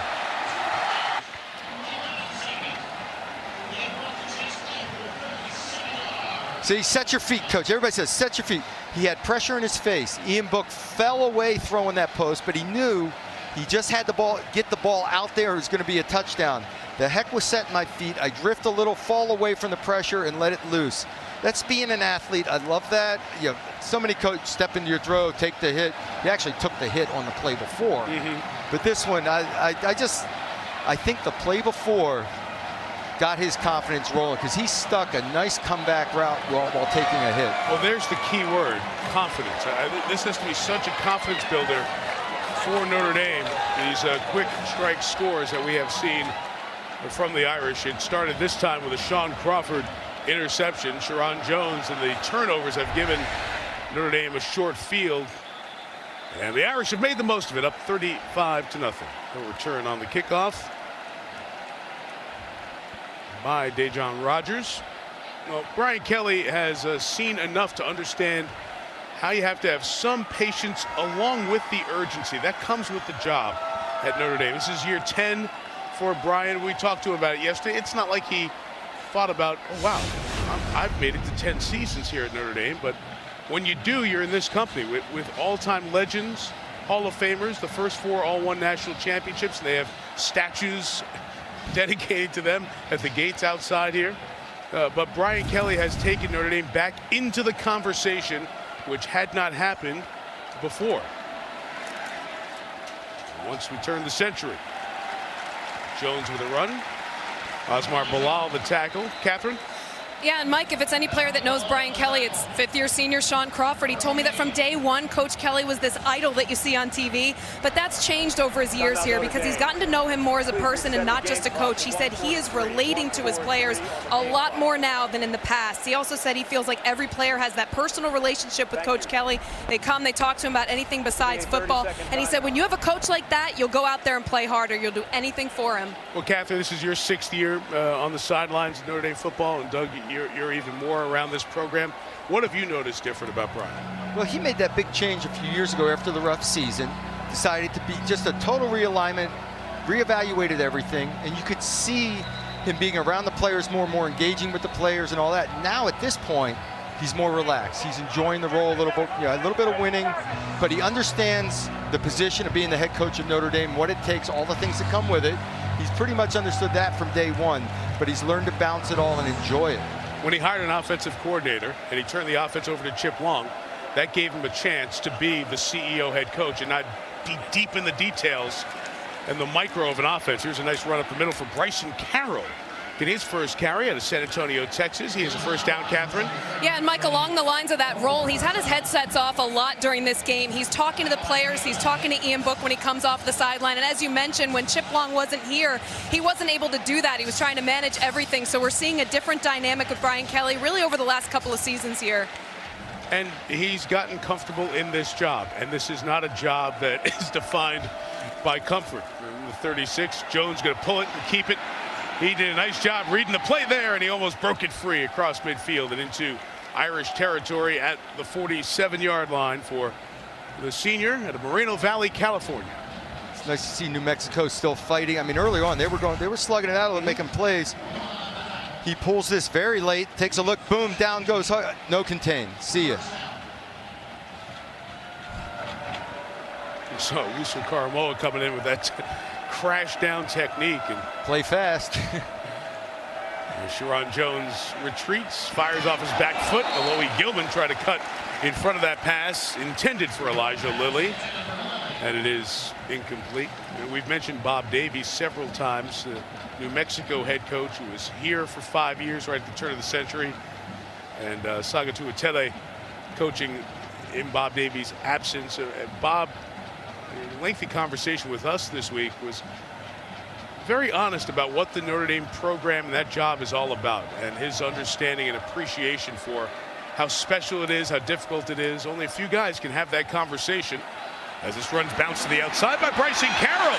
Inside the 30 and the 20. Carroll got it all. Touchdown, New Mexico.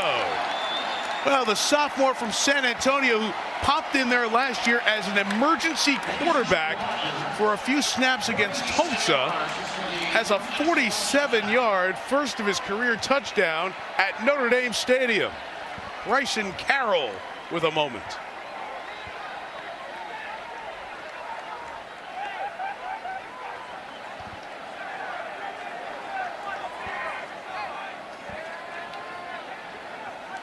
Third touchdown given up by the Irish, the 2 to Louisville in the first 2 drives of the season. And then that big pop by Carroll before halftime.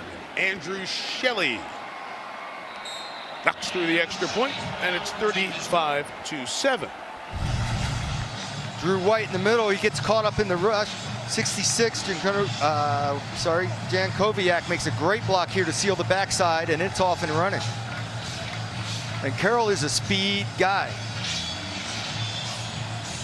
Yeah, Amari Davis was the featured back that we saw a lot of in the win over Sam Houston State 2 weeks ago, but we've seen 4 different backs today for New Mexico. And Carroll being the 4th. And he caps off the 5-play 75-yard drive. I have a feeling Notre Dame defense was kind of slow playing because Jones had pulled a handful in a row on the zone read type of play or the option. Everybody you sit flat-footed for a second, get a big body on you, the crease happens, and then people with speed have a knack. He was a track star in high school. Mentioned from San Antonio's Roosevelt High School. He ran a 10.4 the 100-meter as a junior in high school. I skipped him ahead a year. He came in as emergency quarterback in 2017, not last year, but it had that big moment there. It's a short kickoff returned to the 37-yard line. Kyron Williams, one with 2 deep men for the Irish there to get it after the kickoff by Donovan Murphy. So 24 seconds left. You would think a kneel down situation, but I mean, do you want to work on something here and try to get it into field goal range and work on your 2-minute? In this situation, I would believe just take the kneel down and move on. Nope, they're lining up in formation and going after it. Liam McHugh, Chris Sims getting ready for the State Farm halftime, hydrating so they do not pull anything during halftime. It is opening week. You want to make sure that you make it through the season. Only 25 yards away from a potential field goal attempt. Yes, try to do it quick and get some work in on that aspect of the game. Book will take off. He'll get into New Mexico territory and on the edge of field goal range at the 38-yard line. Clock stops for the first down. Irish have 2 timeouts, and they'll take one here with 16 seconds remaining. And Doug, why do you do that? You hit it. This is what you work on in practice, but in a game situation, can you get into field goal range and give Jonathan Dorr a field goal attempt, which he hasn't had yet this year? Absolutely. Here you go. You got 24 seconds. Get us in field goal range with 2 timeouts. And I've said, Ian Book is a lot more athletic than people realize. Smart, getting blocks downfield, but and he was patient. He didn't just move out of the pocket and take off. His eyes are up the field, and then he decides to go when he sees the crease and takes off. Another 10 yards to make it a comfortable kick,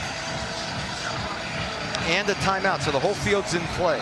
They'd like a touchdown, perhaps. If not, Catherine, maybe a Jonathan Dorr field goal attempt. It could be, Mike. I talked to him before the game, and I asked him what his range was, and he said, well, I'm not willing to say that. It's really the coach's decision, so it might come into play here. He also said he's feeling quite confident this year, and he's working on his consistency, so we'll see if he gets an opportunity here, Mike. What did you observe there, Doug? I talked with Brian Polian before the game, and Brian said, hey, if we needed to try a 58-yarder, we can do it. He'll try anything under 60. Brian, the special teams coach for the Irish, special teams coordinator. After his 4 years as the head coach at Nevada. Here is Book taking an end zone shot for Claypool, comes back, tries to get it, and could not. Claypool looking back for the flag, and there was none to come. So wait a minute. I did all that work to get back in there.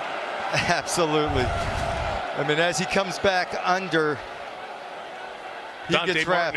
I mean, this is just going to be a jump ball. He gets pulled, wrapped, come back here. But this one does not get called. He's doing his share of pushing off too at the same time. Terry's shaking his head. No call. Good for you, Terry. I'm a quarterback. I want every call. Both guys contributing a little bit in the jostling. Down to 10 seconds left. Receivers just flipped sides for the Irish as Book throws. Try to get it inbounds with 1 foot down for Claypool. He's got it at the 18-yard line. That puts them in field goal range. It'll give Dorr a chance for an attempt with 6 seconds remaining. 21 on the pickup, and Claypool all of a sudden is quickly added to his receiving total, 95 yards.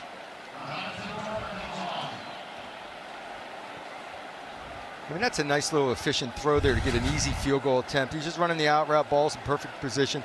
And I think the deep ball scared New Mexico off a little bit, made the out throw a lot easier to get that easy yardage for the field goal attempt. It comes off the right hash. Dorr made 1 field goal attempt last year from 30 yards out. This is 36.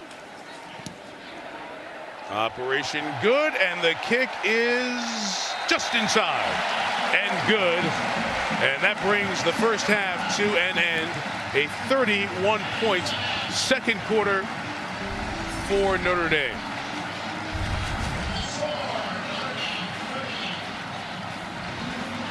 So hard to take all the angles. That official looking underneath, if he's in the proper spot, he just looks to see if it gets inside that upright, and he ruled it did. 38-7 Notre Dame. And stay tuned for the State Farm halftime report right after these messages. We'll take a look at our first half stats brought to you by FanDuel, and the stats started to tilt Notre Dame's way as the game did in the second quarter. Doug, we mentioned those quick strike scores, plus the time possession, but the 3 turnovers jump out. No doubt about it. In 3 big plays, McKinley breaking tackle after tackle and taking it the distance. Avery Davis on the reverse or fly sweep. And then again, Chase Claypool on the post. Ian Book really settled in late in the half. I think after he took that shot and drilled that comeback, he also, maybe the McKinley play got his confidence rolling just to hit a little under and have a big play happen for him. Defensively, 3 big turnovers.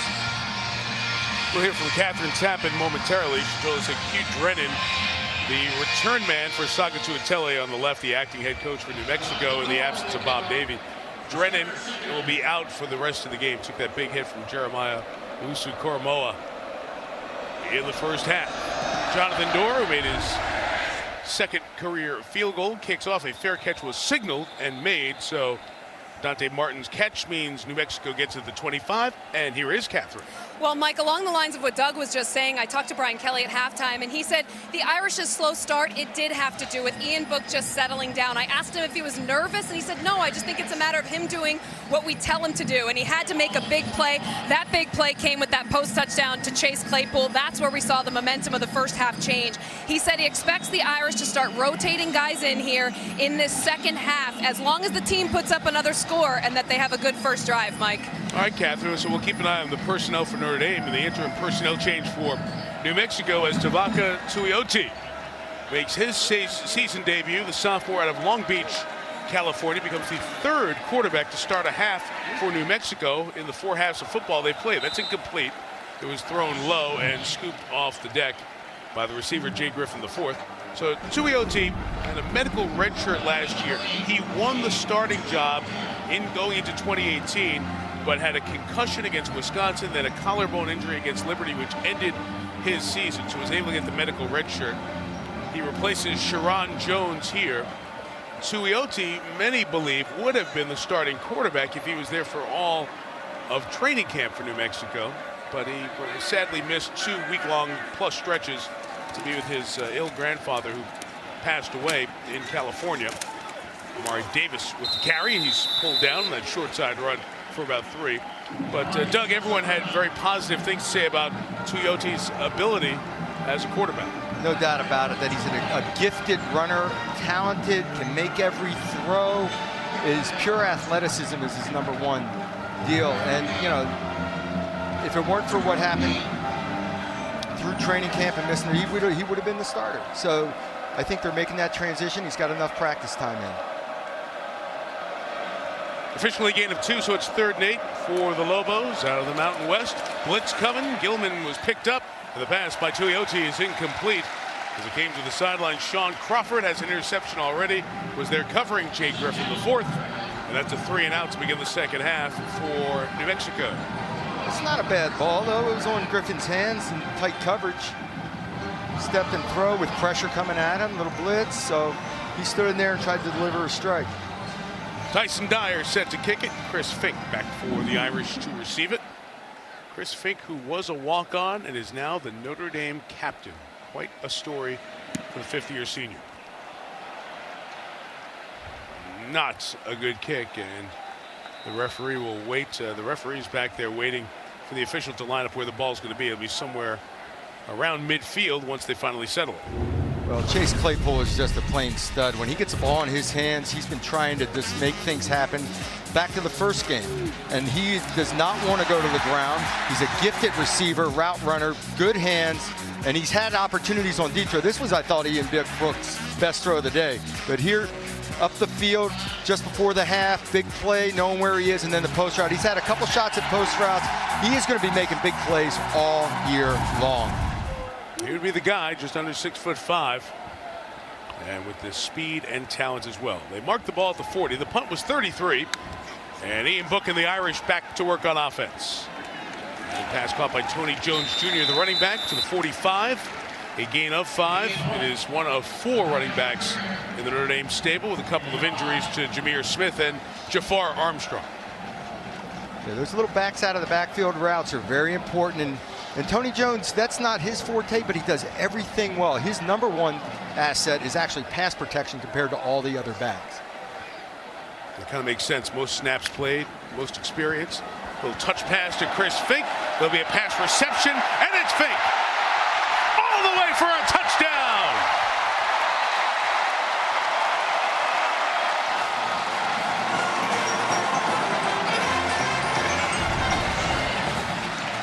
He's just coming around.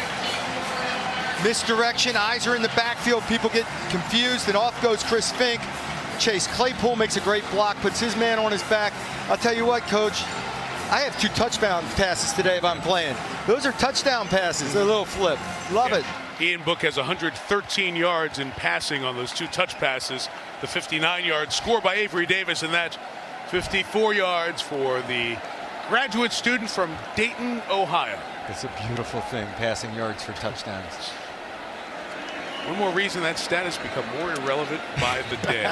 Jonathan Dorr knocks through the extra point. So fun to watch the journey of Chris Fink from walk-on to 70% of the team voting him as captain, an honor he called surreal, to score touchdowns here at Notre Dame Stadium. 45-7, home team.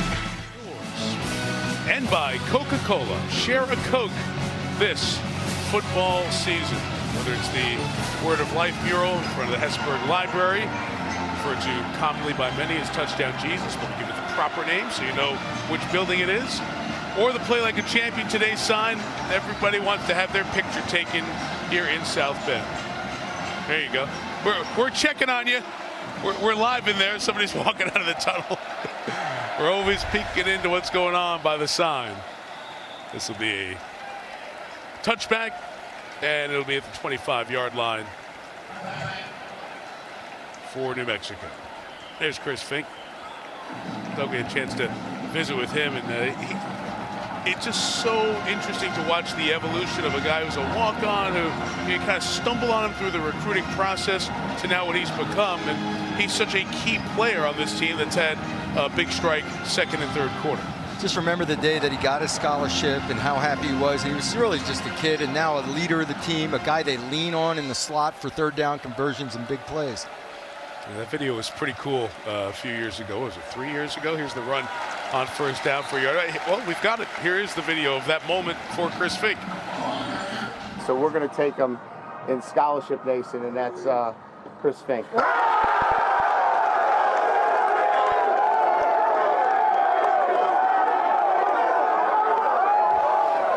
He looks like he's 12 years old to me there. He's grown up so much.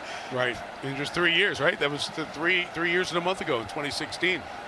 But he's become a leader and a voice, and as all the players were called around Brian Kelly after the Thursday Notre Dame practice, Chris Fink got up in his captain role and spoke to his fellow Notre Dame players, and you just kind of look at it and go, man, what a journey. It's been fun to watch it along the way. And of course I love it because he's an undersized guy playing a big man's game in the slot, doing what he's doing. How about the catch he made against Michigan, going up and getting the ball? That first touchdown was a huge touchdown. You've seen it at Clemson. Hunter Renfrow, who now has found himself a role in the National Football League with the 1-0 Oakland Raiders. Those things happen for guys who believe. Chris Fink had been told 100 times too small. Nah, you know, they were going past him just because they were involved in recruiting other players. They saw Fink, stayed on him, multi-sport athlete, and here he is, Notre Dame captain. 3rd and 8 for Takava Tuioti, and his pass is complete. And Bryson Carroll at the touchdown earlier is stopped a yard shy of the first down. Jack Lamb comes over and makes the tackle. The sophomore from Temecula, California, who has played a linebacker role when they've gone to the 6 safeties. He's their 6 defensive backs, 3 safeties. He's the other guy on the field. He is their cover linebacker in those third down situations. A little length to him, some speed. Nice tackle on the wrap up there. I was impressed with Jones fading away and actually getting a completion, or I'm sorry, under pressure. Tuioti. Mexico has already played 3 quarterbacks. Oh, this attempt to run around and punt is going to be a big hit, but a first down achieved by the 27-year-old Aussie Tyson Dyer. Dyer was intending at first to do the rugby-style punt, but he is jacked.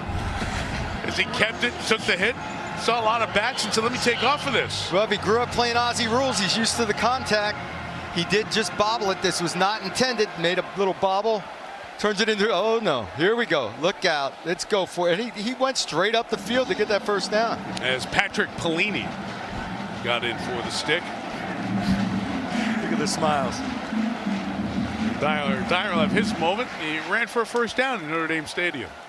So the drive stays alive, and Tuioti rolls it and throws complete. That's a first down for Elijah Lilly. Stays in bounds and fights for it at around the 43-yard line. Ball out when he's out of bounds. Senior from San Bernardino, California. Boy, Tuioti moving to his left, flips his hips, sees the crosser, and just sticks it in his chest. A lot of quarterbacks that just get in the game. He had the corner. He could have taken off and run for a little bit. He's poised. You can see what they saw in this sophomore quarterback. He's going to keep it and take off and get to the 35-yard line. Get him about 5 yards. Doug, it is interesting, as we spoke with Bob Davie this week about the offense transitioning from a top run game when the acting coach Tuatele was the offensive line coach at Cal Poly San Luis Obispo. Very successful there. Came to New Mexico, successful here, but they transitioned from triple option to get spread in there to give themselves a better chance of winning games in the Mountain West Conference. Play action, looking downfield, and that pass will be incomplete. And a 4th pass interference flag thrown, a second on a disbelieving Dante Vaughn in this game. The Notre Dame secondary in general has been very handsy all day and trying to be physical. And I know Vaughn was encouraged to be more physical. The flags are coming out quick and furious. There is no foul for defensive pass interference. The pass is ruled uncatchable. Incomplete pass, third down. So that is what somebody was looking for earlier, the uncatchable. They bring Terry McCauley back in here. Terry, what's the mechanics for the uncatchable part of it being introduced into the conversation? Yeah, generally it's an offside official, Mike, that's going to bring that in as to whether it's uncatchable. The covering official is covering the play. So when it goes over his head like that, he really doesn't see it. He just sees the contact. So that offside officials did a great job coming in on that one and getting it picked up. Thank you, Terry. 3rd and 5 here now for the Lobos. Tuiotti's pass is incomplete. He had a step for Elijah Lilly available. Could not drop it in the bucket. 4th down here from the 35. Lilly actually ran a really nice corner route and created separation, but that wide side throw, those wide side throws are tough. I know a lot of people look at the field and say, God, there's so much space out there. Throw out that side. Those are tough throws. It's so much easier to be accurate on the short side of the field. It's one of those coaching decisions that Saga Tuatelli has to make. 45-7 at the 35-yard line. So let's go for it here. It's kind of in that spot where a punt isn't going to really matter. A little edge of field goal range. So they send 4 out in the pattern. The pressure's on, and it's nearly a 4th Notre Dame interception of the day. Sean Crawford had his hands on a second one. Couldn't get it. Alohi Gilman's safety pressure continues to be a story to watch. They forced the throw, and on downs goes back to Notre Dame of 45-7.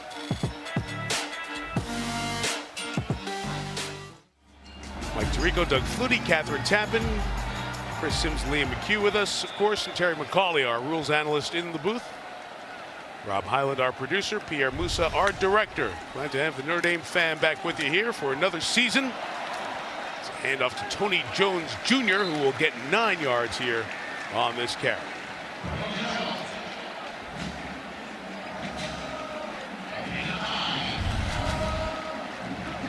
A little zone read. We got your guard pulling from left to right. We got a little bit of, this is something that Notre Dame does better than just about any college football team in the country right now. Shoulder fake by Book. Book was covered, so he gets out of the pocket and gets rid of it. Incomplete. Chris Sims, you were talking about that with us the last couple of days about Notre Dame's offensive line. Yeah, it's so impressive, and Doug just hit on it. It's an NFL run blocking scheme. College kids this day and age, even NFL players, are not used to seeing these pulling guards and these intricate, detailed type runs. It's the thing I love most about this Notre Dame offense. It's very well coached. These guys are big and athletic up front.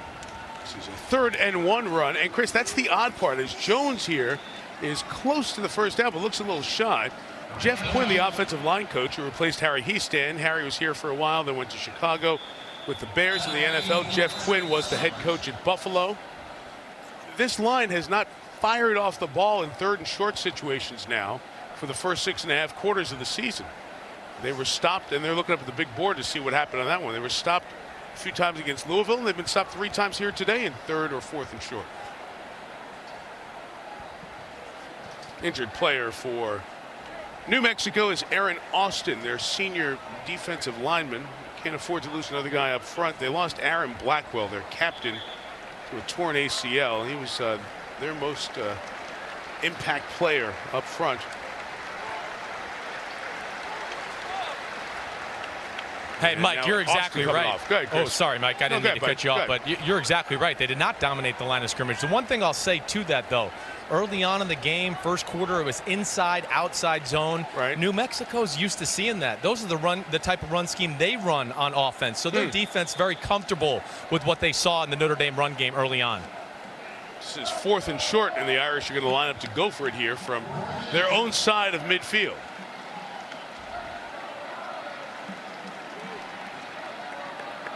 Tommy Tremble, the tight end, comes in motion, and it will be the give to Jones, going straight forward for the first down and into New Mexico territory, but there is a penalty marker down on the Notre Dame sideline.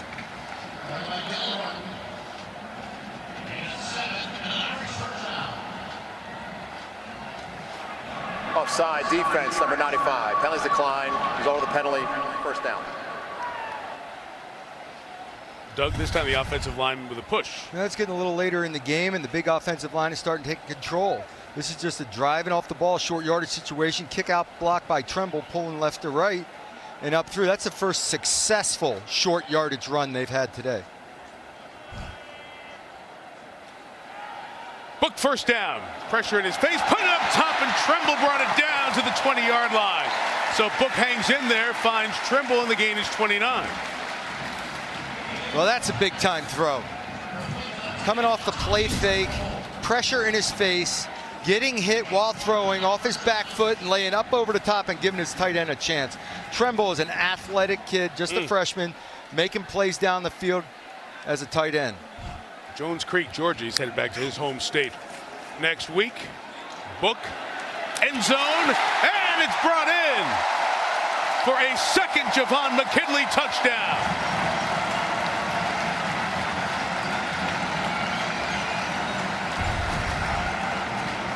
Book's fifth touchdown pass of the day. Just one-on-one fade route. Good relationship for the defensive back. Ball's on the back shoulder. McKinley, big receiver, goes up, tries to high point the ball, catching it in his hands. Ball's perfectly placed on the back shoulder. And Ian Book's confidence has got to be going through the roof. He's making tough throws now.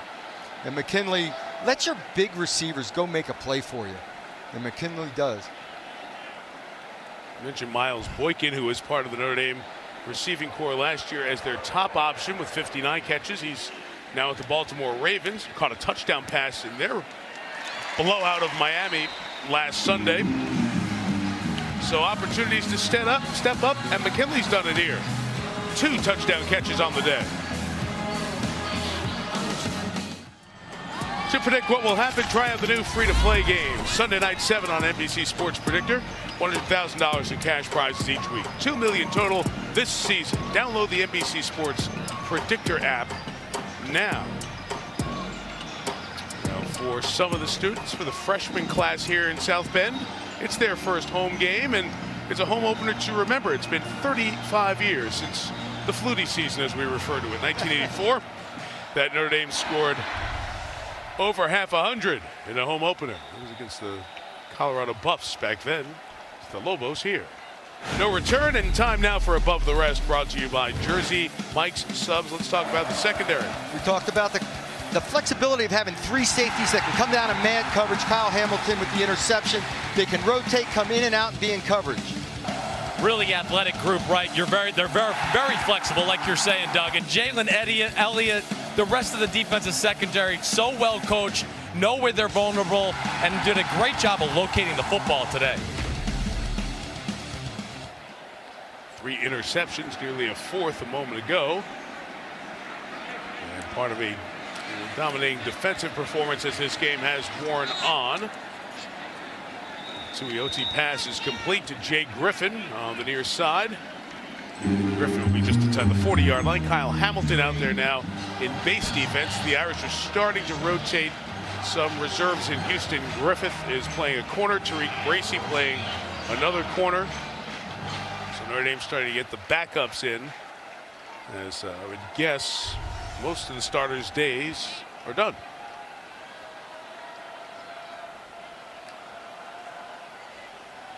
Tuioti hands to Amari Davis.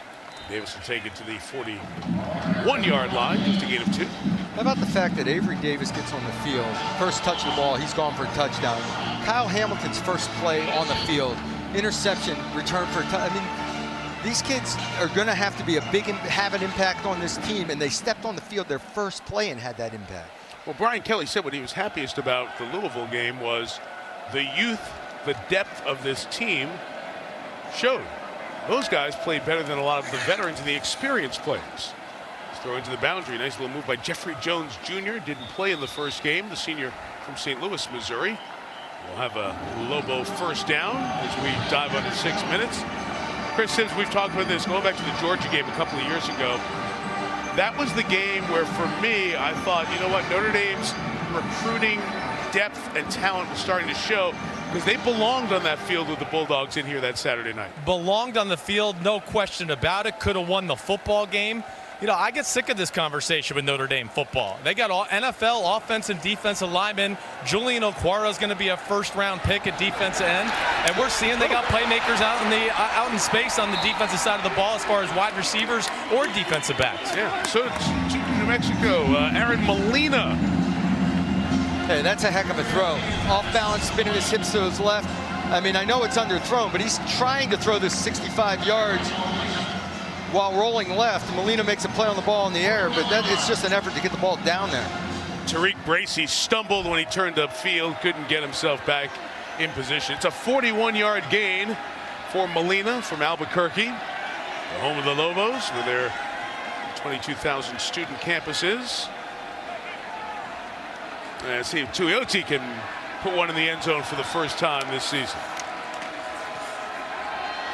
He'll throw to the corner. It's incomplete. Trying to get it to Jake Griffin, who's been targeted often today. I was going to say, give your guy a chance there, but I'll tell you, he's thrown 3 or 4 consecutive balls. Really nice. A wide side out, the long ball there, some touch on the ball.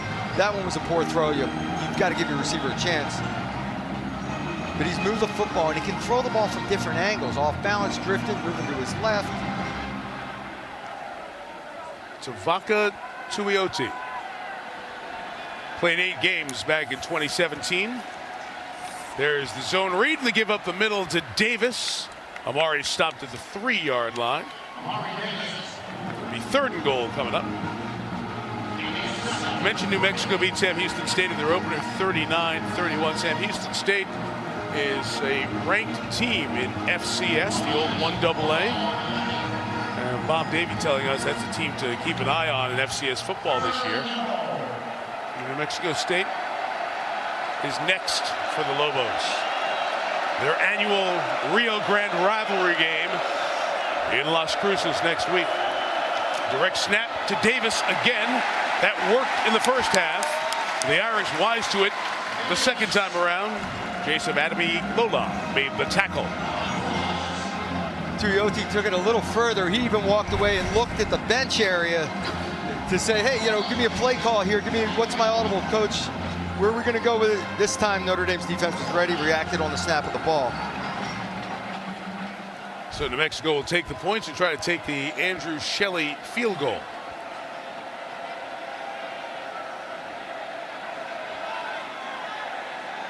Man had a great moment. Goes through the hands of Tyson Dyer. It's a race. Tariq Bracy's going to pick it up.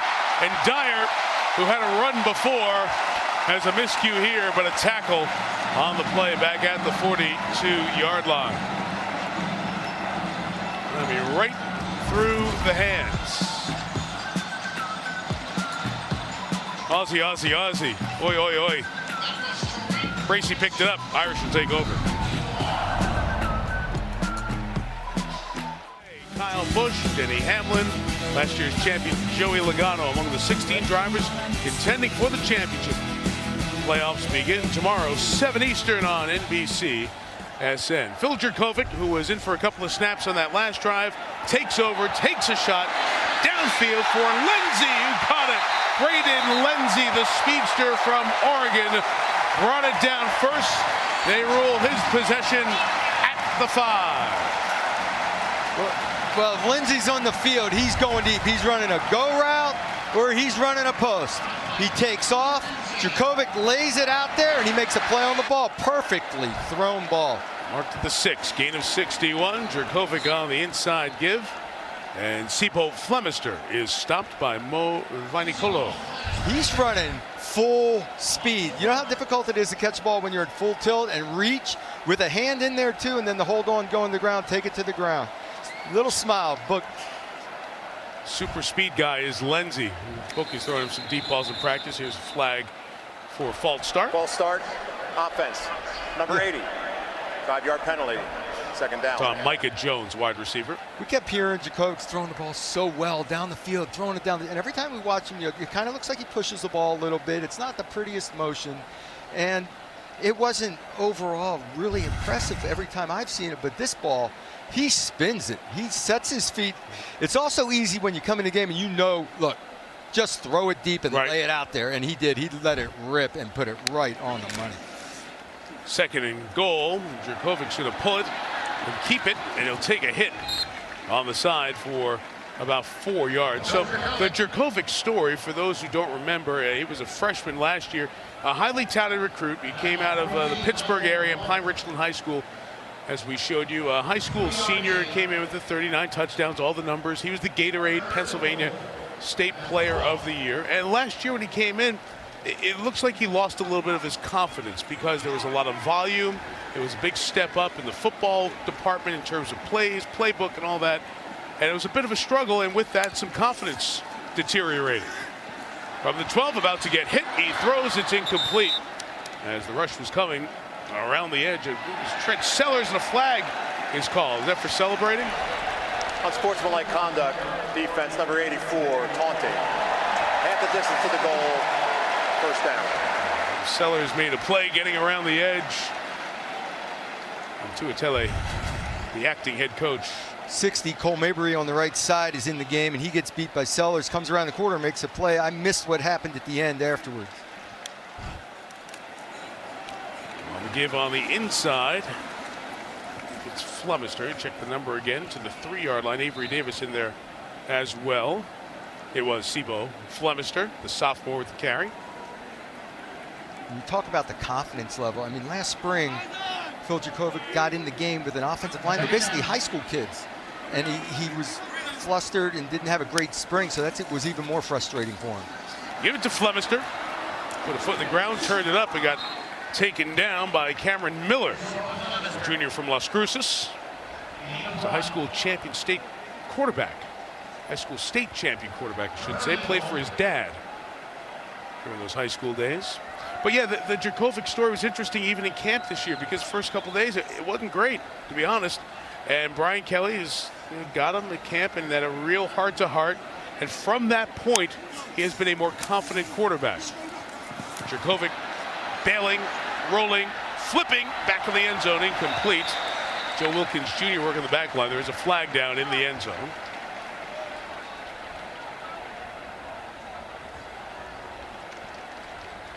Antonio Hunt, number 12. Holding, defense, number 12. Half the distance to the goal, first down. A couple of penalties by New Mexico have kept this red zone touchdown attempt alive.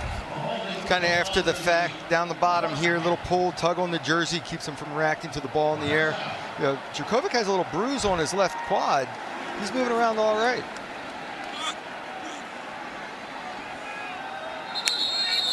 First and goal for the 2, and drop back to first and goal for the 7. 61. 5-yard penalty, first down. And that'll be on Colin Grunhard, who's come in at center. You have the second team offensive line in there. Josh Lugg, Dylan Gibbons, Colin Grunhard. And this is always one of those odd spots for a team. You're winning 52-7. You don't necessarily want to roll the score up on somebody. But by the same token, these guys have not played, in many cases, at all. And you want to see them because 1 or 2 or 3 of them may have to come in here at some point in the next couple of weeks. And Brian Kelly, furious here, one of the officials. He's trying to get a timeout. Let's see.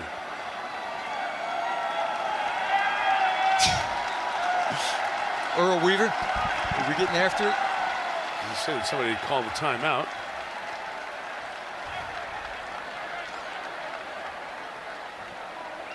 Timeout, Notre Dame. I guess he got the timeout. I miss the days in baseball where they get after the umpires, so it's fun to see we don't get to see it in baseball anymore. 30-second timeout. Brian is in full. He's fired up. Earl Weaver mode. Taking off the hat and yelling at the. We need some dirt to kick on the home plate and cover up home plate. At the line judge here. All right. While these guys sort out their emotions and the timeout, here's Liam McHugh for an update from earlier. Liam. Mike, the trap game there, no trap game in South Bend. Yeah, you've got it. That Georgia team continues to look impressive as they get set for that big showdown. We were here 2 years ago for the game. And there were so many Georgia fans here. You get a lot of Notre Dame fans who are making that trip to a place the Irish haven't been before. Down to Athens between the hedges to play Jake Fromm, whose first start was in here in that game 2 years ago. The 20-19 victory for the Dogs. Irish have not been a top 5 team in 14 years. And we'll try to change that as Georgia will certainly stay in the top 5. Number 3 coming into the action today. Fromm came in for that first start, cool, calm, collected, made good decisions all day. Didn't win the game for him at quarterback, managed that game, but right away you could tell the demeanor of a winner. And they've taken it up. They look so impressive. As Liam said, offensively in the game, Flemister is hit in the backfield, and the starters for New Mexico doing a job on the number 2 offensive line for the Irish here. And even some backups rolling in. Aaron Austin is out with that ankle injury that he suffered earlier, Catherine told us. So Joey Noble is up there on the defensive front to make the stop.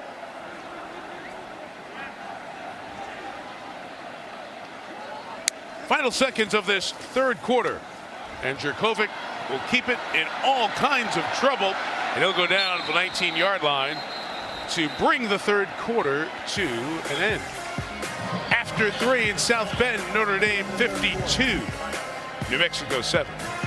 We're back at Notre Dame Stadium after these messages from your local station. You are watching Notre Dame football on NBC. Bend, the Irish on their way to a 12th consecutive home victory, leading 52-7, blowing this thing open in the second frame, 31 points. The anger on the sideline between Brian Kelly and the officials has turned into a good-natured laugh at the back end of this while we're at the end of the break after their back and forth of what happened. There's another flag and another false start. And this second unit on the offensive front for Notre Dame has not looked sharp. False start, offense, number 20, 5-yard penalty. Sibo Flemister was the one who moved early. But any one of these guys is one play away from having to be in there next week against Georgia. They need to come together as a group, get used to the competition, and gain speed right away. See if Jurkovic can stick one in there down the middle of the field. The 24-yard line, it's a 3-man rush, 8 covered. Jurkovic's going to take off and run and do a nice job with it. And Jurkovic takes it to the 2. Okay. You can tell his frustration as the Tavion Beaton kept him from a touchdown. We were told he had a quad bruise right on the left leg, that he wasn't going to be running around or anything. He's going to go in, maybe throw some short passes, hand the ball off. Quarterback draw, 3rd and 19. He's going for the goal line. And Notre Dame's going to go for it here from the 1-yard line on 4th and goal. And New Mexico will take its first fourth quarter timeout.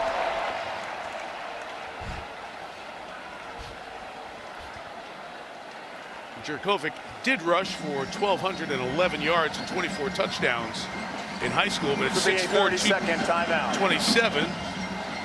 Looks a little bit different than a quicker guy like Book. Well, before the 4th down, another game break. Here's Liam.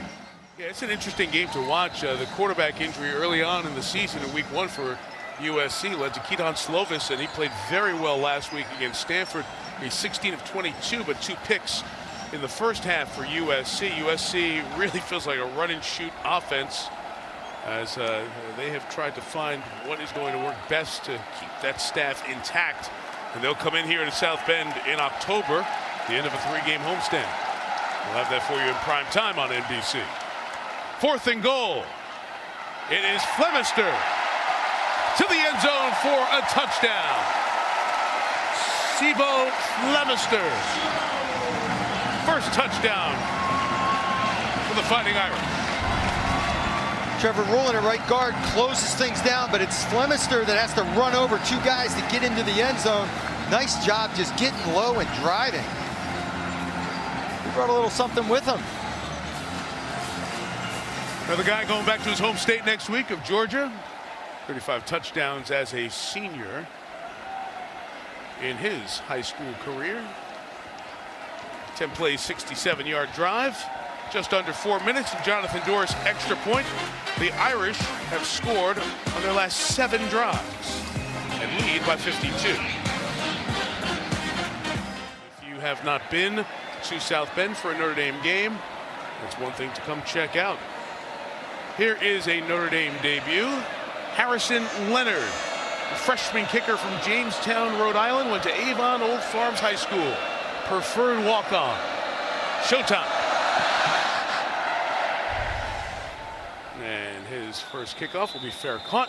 New Mexico will take it at the 25. One of the starters who stuck out to you today, Doug. Boy, Alohi Gilman as a safety and blitzing and coming up and mugging in and backing out, coming from depth, getting pressure. He's made this defense very versatile, especially when they go to 3 safeties on the field. He's making plays. He's a sure tackler. I mean, he's going to come flying downhill and hit you. But now with Hamilton in the game, it frees him up to be the rusher and allows him to just be aggressive. It's going to be fun to see the dime package with 3 safeties on the field develop throughout the year. Well, it gives them options, doesn't it? You can disguise a lot of stuff when you have 3 safeties and a player like that, plus the range of a 6'4" Hamilton out there. The freshman who had the pick 6 that opened the scoring for the Irish today. Bryson Carroll has the lone touchdown for New Mexico today. And he had the carry there. Isaiah Foskey, 94, made the tackle.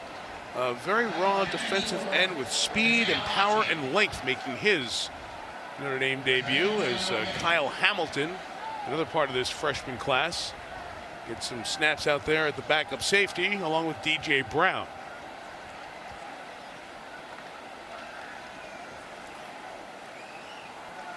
There's a give again to Bryson Carroll.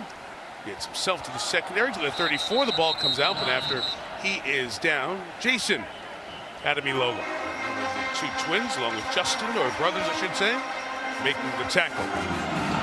Yeah, Carroll is very, very quick. He's got explosive speed. Yeah, it does look like he's on the shoulder. He's one of the defensive rotation players inside, behind Myron Tagovailoa Amosa and Kurt Heinisch, a defensive tackle for the Irish.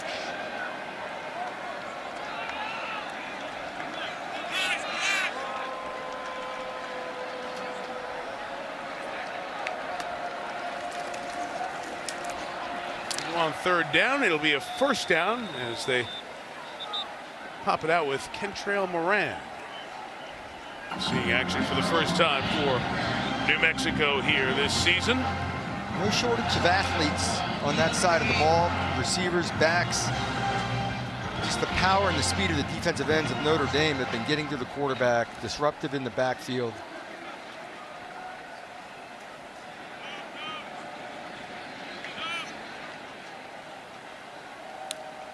12.5 to go here in this 4th quarter, and Moran gets hit and hit hard, that time by Bo Bauer, the sophomore linebacker from Cathedral Prep in Harbor Creek, Pennsylvania. Bauer coming off the edge just closes it down.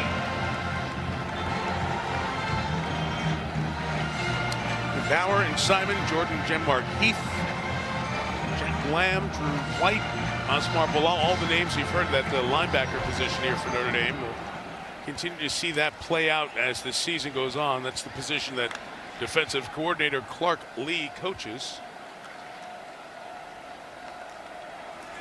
Hard to replace 2 really good players in Tavon Coney and Drew Tranquil. Tranquil, by the way, played a whole bunch of special teams on almost every special team for the Chargers last week. He and Jerry Tillery are both Chargers, now playing for LA. As for New Mexico, we mentioned the Sam Houston State game 2 weeks ago in Albuquerque. They'll have their rivalry with New Mexico State, and then Liberty, that's the school of offensive coordinator Joe Daly, who was there for quite some time, and then hopping into the Mountain West Conference play, including a game against Air Force on November 9th, and a ranked team in Boise State, usually the class of the Mountain West of late. A win for Air Force today. 3rd and 5. That pass is incomplete. I mentioned that I was able to talk to Bob Davie, the coach of New Mexico, earlier today. He's got his coordinators running the show today, including Joe Daly running the offense. There is Joe, a quarterback back in his day. Nebraska fans, North Carolina fans, you might remember that name. He was the offensive coordinator at Liberty for the last 5 years, 7 years on their staff. It's his first year now as an offensive coordinator. The Air Force won in Boulder against Colorado. It's an impressive performance today. Congratulations to the Air Force Academy. Joe Wilkins Jr. made that fair catch. We've got 11:03 to go. 59-7 Notre Dame. Good looking team off to a nice start. They play Florida State tonight. And one more game after that, Notre Dame, Virginia, 2 weeks from today here on NBC. New quarterback in for the Irish, and it'll be the debut for Brendan Clark, number 7 from Midlothian, Virginia. Put that in the speedy hands of Braden Lindsay, who takes it across the 25 to the 27-yard line. Clark is a freshman, his senior year in high school, threw 35 touchdowns, just 1 pick. Heard some good things about what they've seen in Clark. And what have you seen, Doug, the couple of times we've watched him in practice? Live arm, no doubt about it. I saw him warming up, just messing around early pregame, slinging it. Another give to Kyron Williams, the freshman. Describe him as a winner. They light up every time you start talking to coaches about him, Chip Long included, that he's a winner. He's got the it factor. They're kind of excited about seeing what he can do. And again, you can play players for 4 games if they have not used a red shirt during the season, and they will not count towards their eligibility. So a player like Clark will get some real field experience here. It's good for the players and good for the program as well. He gets a first down there. You saw that graphic earlier. Let's pop that back up, guys. Notre Dame scoring 59 here in the home opener. It is the most points in a home opener since 1932 against Haskell. The internet's an unbelievable thing. During the break, I did a little quick research. The article says, powerful Notre Dame squad, heavy favorites, expect colorful opposition from Haskell, and their nickname was the Indians, obviously a different political time. That was the name of the school. I'm going to read you the first paragraph right from the Notre Dame paper from 1932 called The Scholastic. Notre Dame's 44th football season will get underway tomorrow afternoon when the 1932 Fighting Irish clash with the Haskell Indians. Game starts at 2 o'clock. And the fray will mark the renewal of an old rivalry. How about that, huh? They don't write like that anymore. We don't speak like that anymore. Leave it to you to find it. That was a good quick search there. The team is on it. Bounces to the outside with Williams, and Kyron Williams pulled down across midfield. We're talking about Notre Dame history, living Notre Dame history in the stands and sitting with Catherine. That's right, Mike. I'm here with 1947 Heisman Trophy winner Johnny Lujack. Johnny, it's so great to see you here. I know you only make it back a couple times every couple years, but what's it like being back here? Well, it's always great to come back to Notre Dame. You know, just to walk across the campus and see all the new buildings going up and the enthusiasm of the people that live here. I mean, really, it's just, I'm so pleased to be back here. And I just wish physically I could come back more often, but, you know, with all of those wounds I have with football and stuff, it's starting to wear on me. I'm now 94 years old, and in 2 months I'll be 95. It's amazing. It's so great to see you here. I know your great-granddaughter Josie is a student at Notre Dame, so you get to visit with her as well when you come back. When she found out that she was accepted, she cried and cried and cried, and so did her mother. Oh. Yeah, and when I heard about that, I almost had a tear. Well, we have tears just seeing you here because it's always great to see you, Johnny, and we appreciate your time as well today. Good, and I listen to you on the TV, and you do a fine job. Oh, well, look at that. That's the best compliment I've ever received. So thank you so much, and thank you for your service to our country as well, Mike. Johnny left the university here and went and served for the U.S. Navy. So impressive to sit next to him, Mike. Yeah, one of the great names in Notre Dame history. You walk into the Goog, which is the football building for Notre Dame. The 7 Heisman trophies are there, and there is the oldest living Heisman Trophy winner. As part of that fraternity, you can speak so well to 94 years young Johnny Lujack. It's so amazing to be a part of that fraternity and see the guys every year back at New York at the Heisman events, and to hear the old stories and be a part of it, and the younger guys want to sit and listen and hear. Look at Clark run for the first down. Brendan Clark to the 22-yard line. A nice drive he's putting together here. It amazes me that when Johnny Lujack walks in a room, some young kid's looking across the table, has no idea what this guy has done in his life. Right. World War II veteran, Heisman Trophy, the amazing life that he's lived and the things he's done, and be part of it, be able to walk across campus still and be a part of this, it's amazing. There's his Heisman over at the Goog that I mentioned before. Clark pulls it down and throws it, and it's brought in, and out of the tackle is Lindsay, and he will score. And Brendan Clark is jumping up and down like a kid.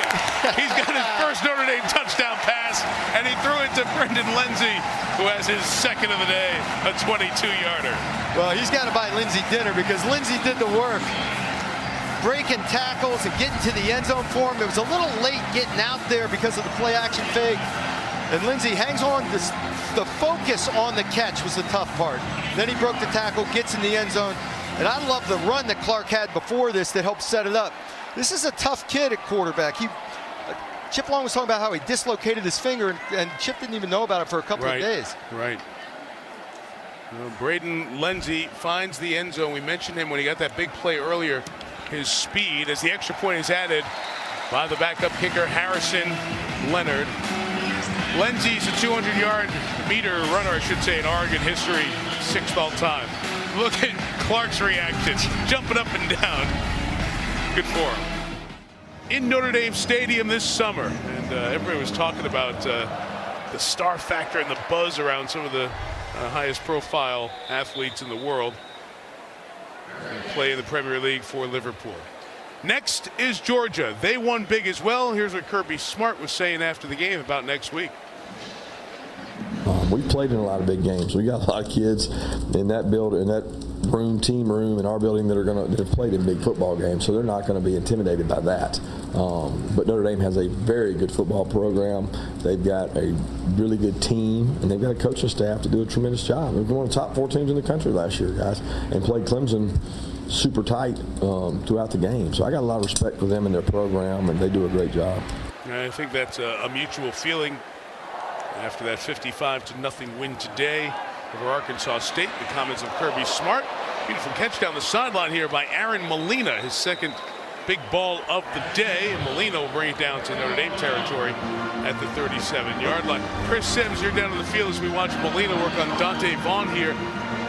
I'm curious your thoughts looking ahead, what you saw from Notre Dame today and how it starts in your mind pivoting towards next week. Well, I do like Notre Dame, and they are talented, and we see they got playmakers. What I worry about is just, can they be surgical? Can they sustain drives? We haven't really seen that through the first 2 weeks of the season. And today, with all the big plays, I mean, guys, I don't know. You tell me if I'm wrong. I just don't know if I could sit here and think they're going to rip off 60 and 70-yard runs against Georgia.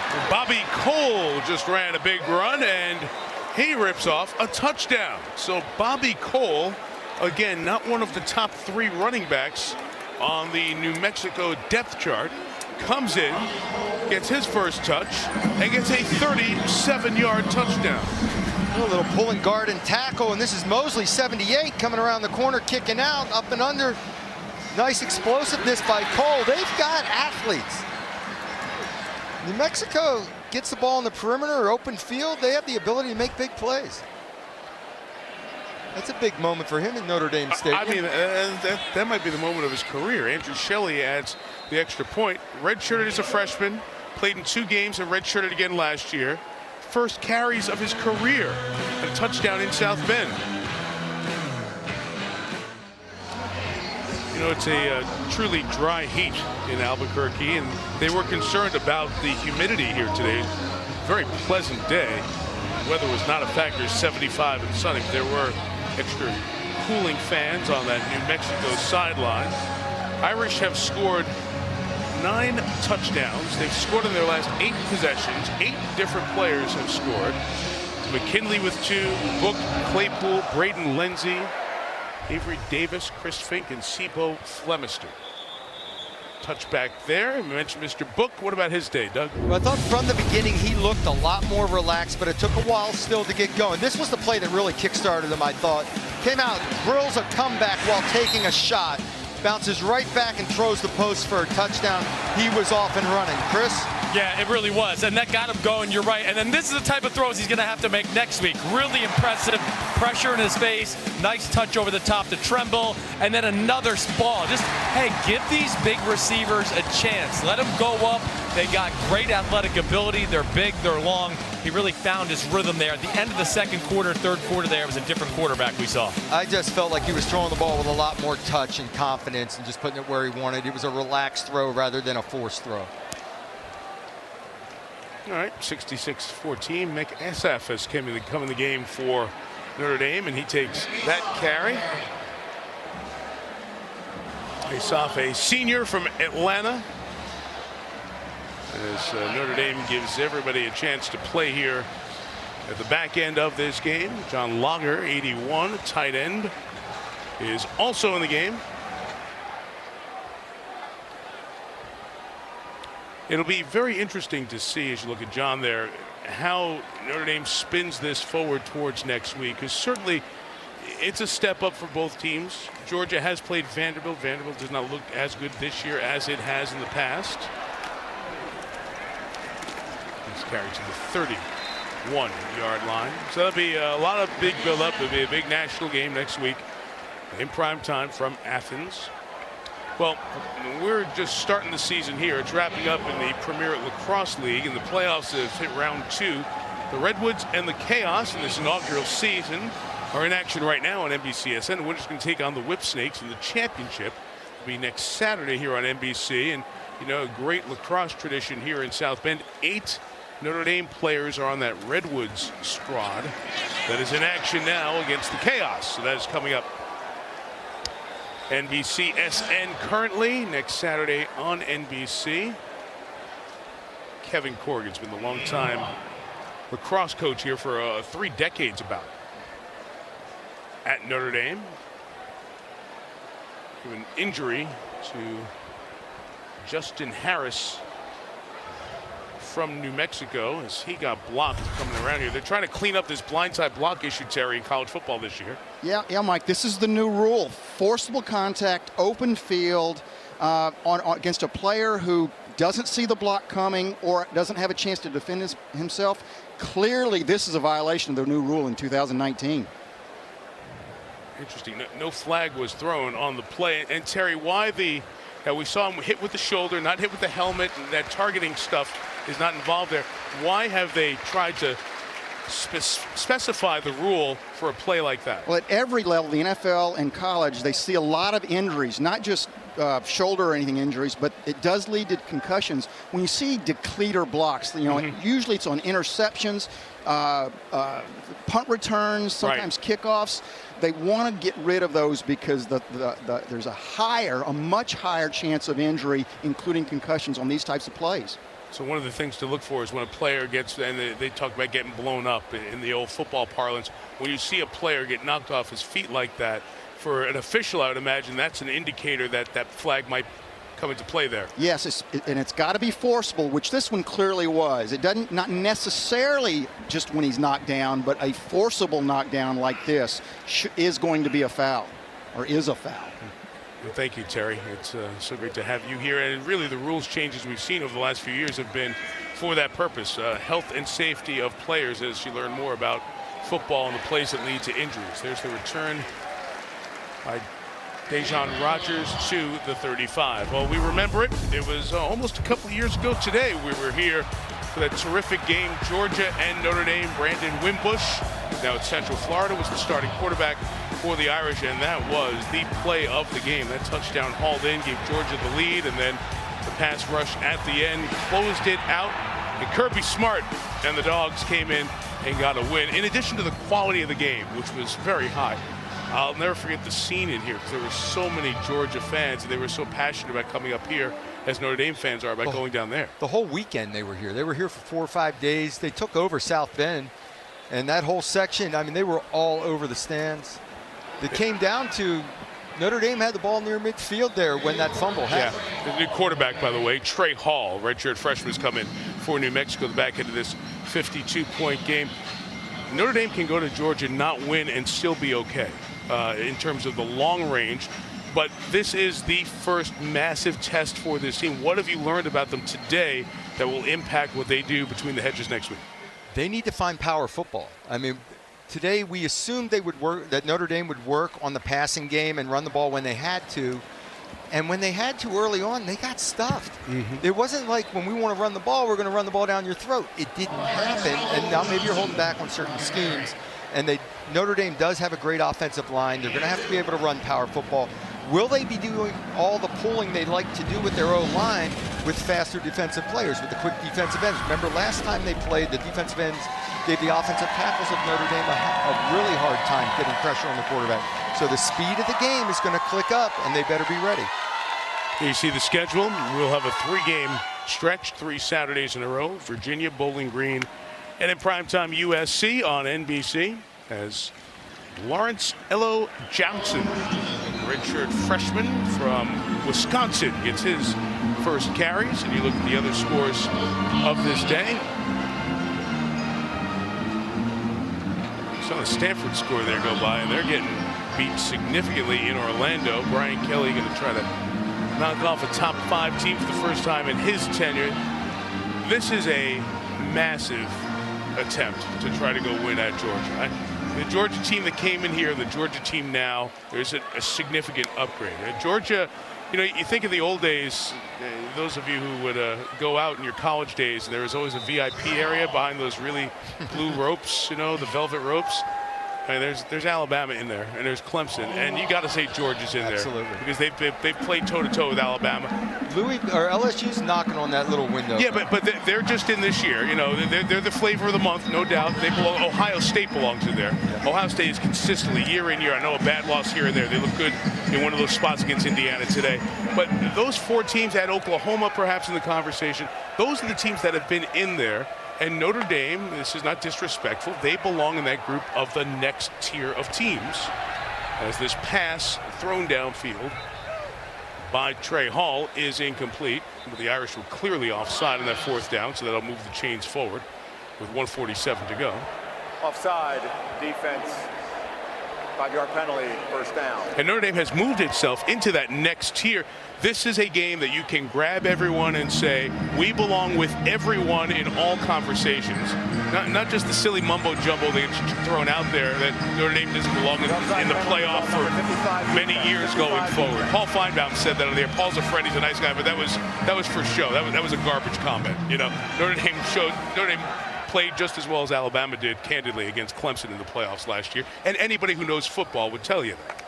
And I believe Notre Dame can go to Georgia and play physical football with them. I believe they have the offensive line to move the ball on the ground when they have to. And Ian Book is a very efficient passer of the ball, throws the ball in rhythm, gets it out on time. And the defensive ends and the pass rush that Notre Dame has will give them fits. Now, number one going in that game is stopping Georgia's running attack. And that is going to be a challenge. And that comes down to linebacker level and interior linemen as well. A fascinating game. Georgia will be favored significantly in that game. We'll see what the Irish can do on the road and then see how the rest of their season plays out, because the games that look hard against Stanford don't necessarily look as hard right now. Bo Bauer with the pull down there as we get to the last minute. I want to say one last hello, and we're so happy that Bob Davie is no permanent damage, on the road to recovery. Told us he intends to try to come back and coach this year. Sagatuatele and his guys in New Mexico handled themselves with class in this unique and unwanted opportunity. Clay Davie, Bob's son, comes back here. It's not the same memories he had when he was a kid going to games here, but Bob Davie's good people, folks. He told us, too, as he left Notre Dame and went into TV, working with Mark Jones and Holly Rowe on a broadcast crew at ESPN and ABC for several years, Bob really came to love Notre Dame. He came to appreciate it again. And it wasn't a bitterness from a place where he was let go. And Bob, as the flag is down here at the end of this game, we say continued good health and best wishes to you and all the folks in Albuquerque who are New Mexico fans as we go forward. 10-yard penalty. Absolutely, Bob. Third down. Colleague of both of ours during our days down the dial. And we'll see you at the Mountain West basketball tournament. You love going out there. So they'll get their big game, the Rio Grande rivalry, as I mentioned, with New Mexico State. Please reset the game clock to 20 seconds. 20 seconds. In Las Cruces, 227 miles south of Albuquerque next week.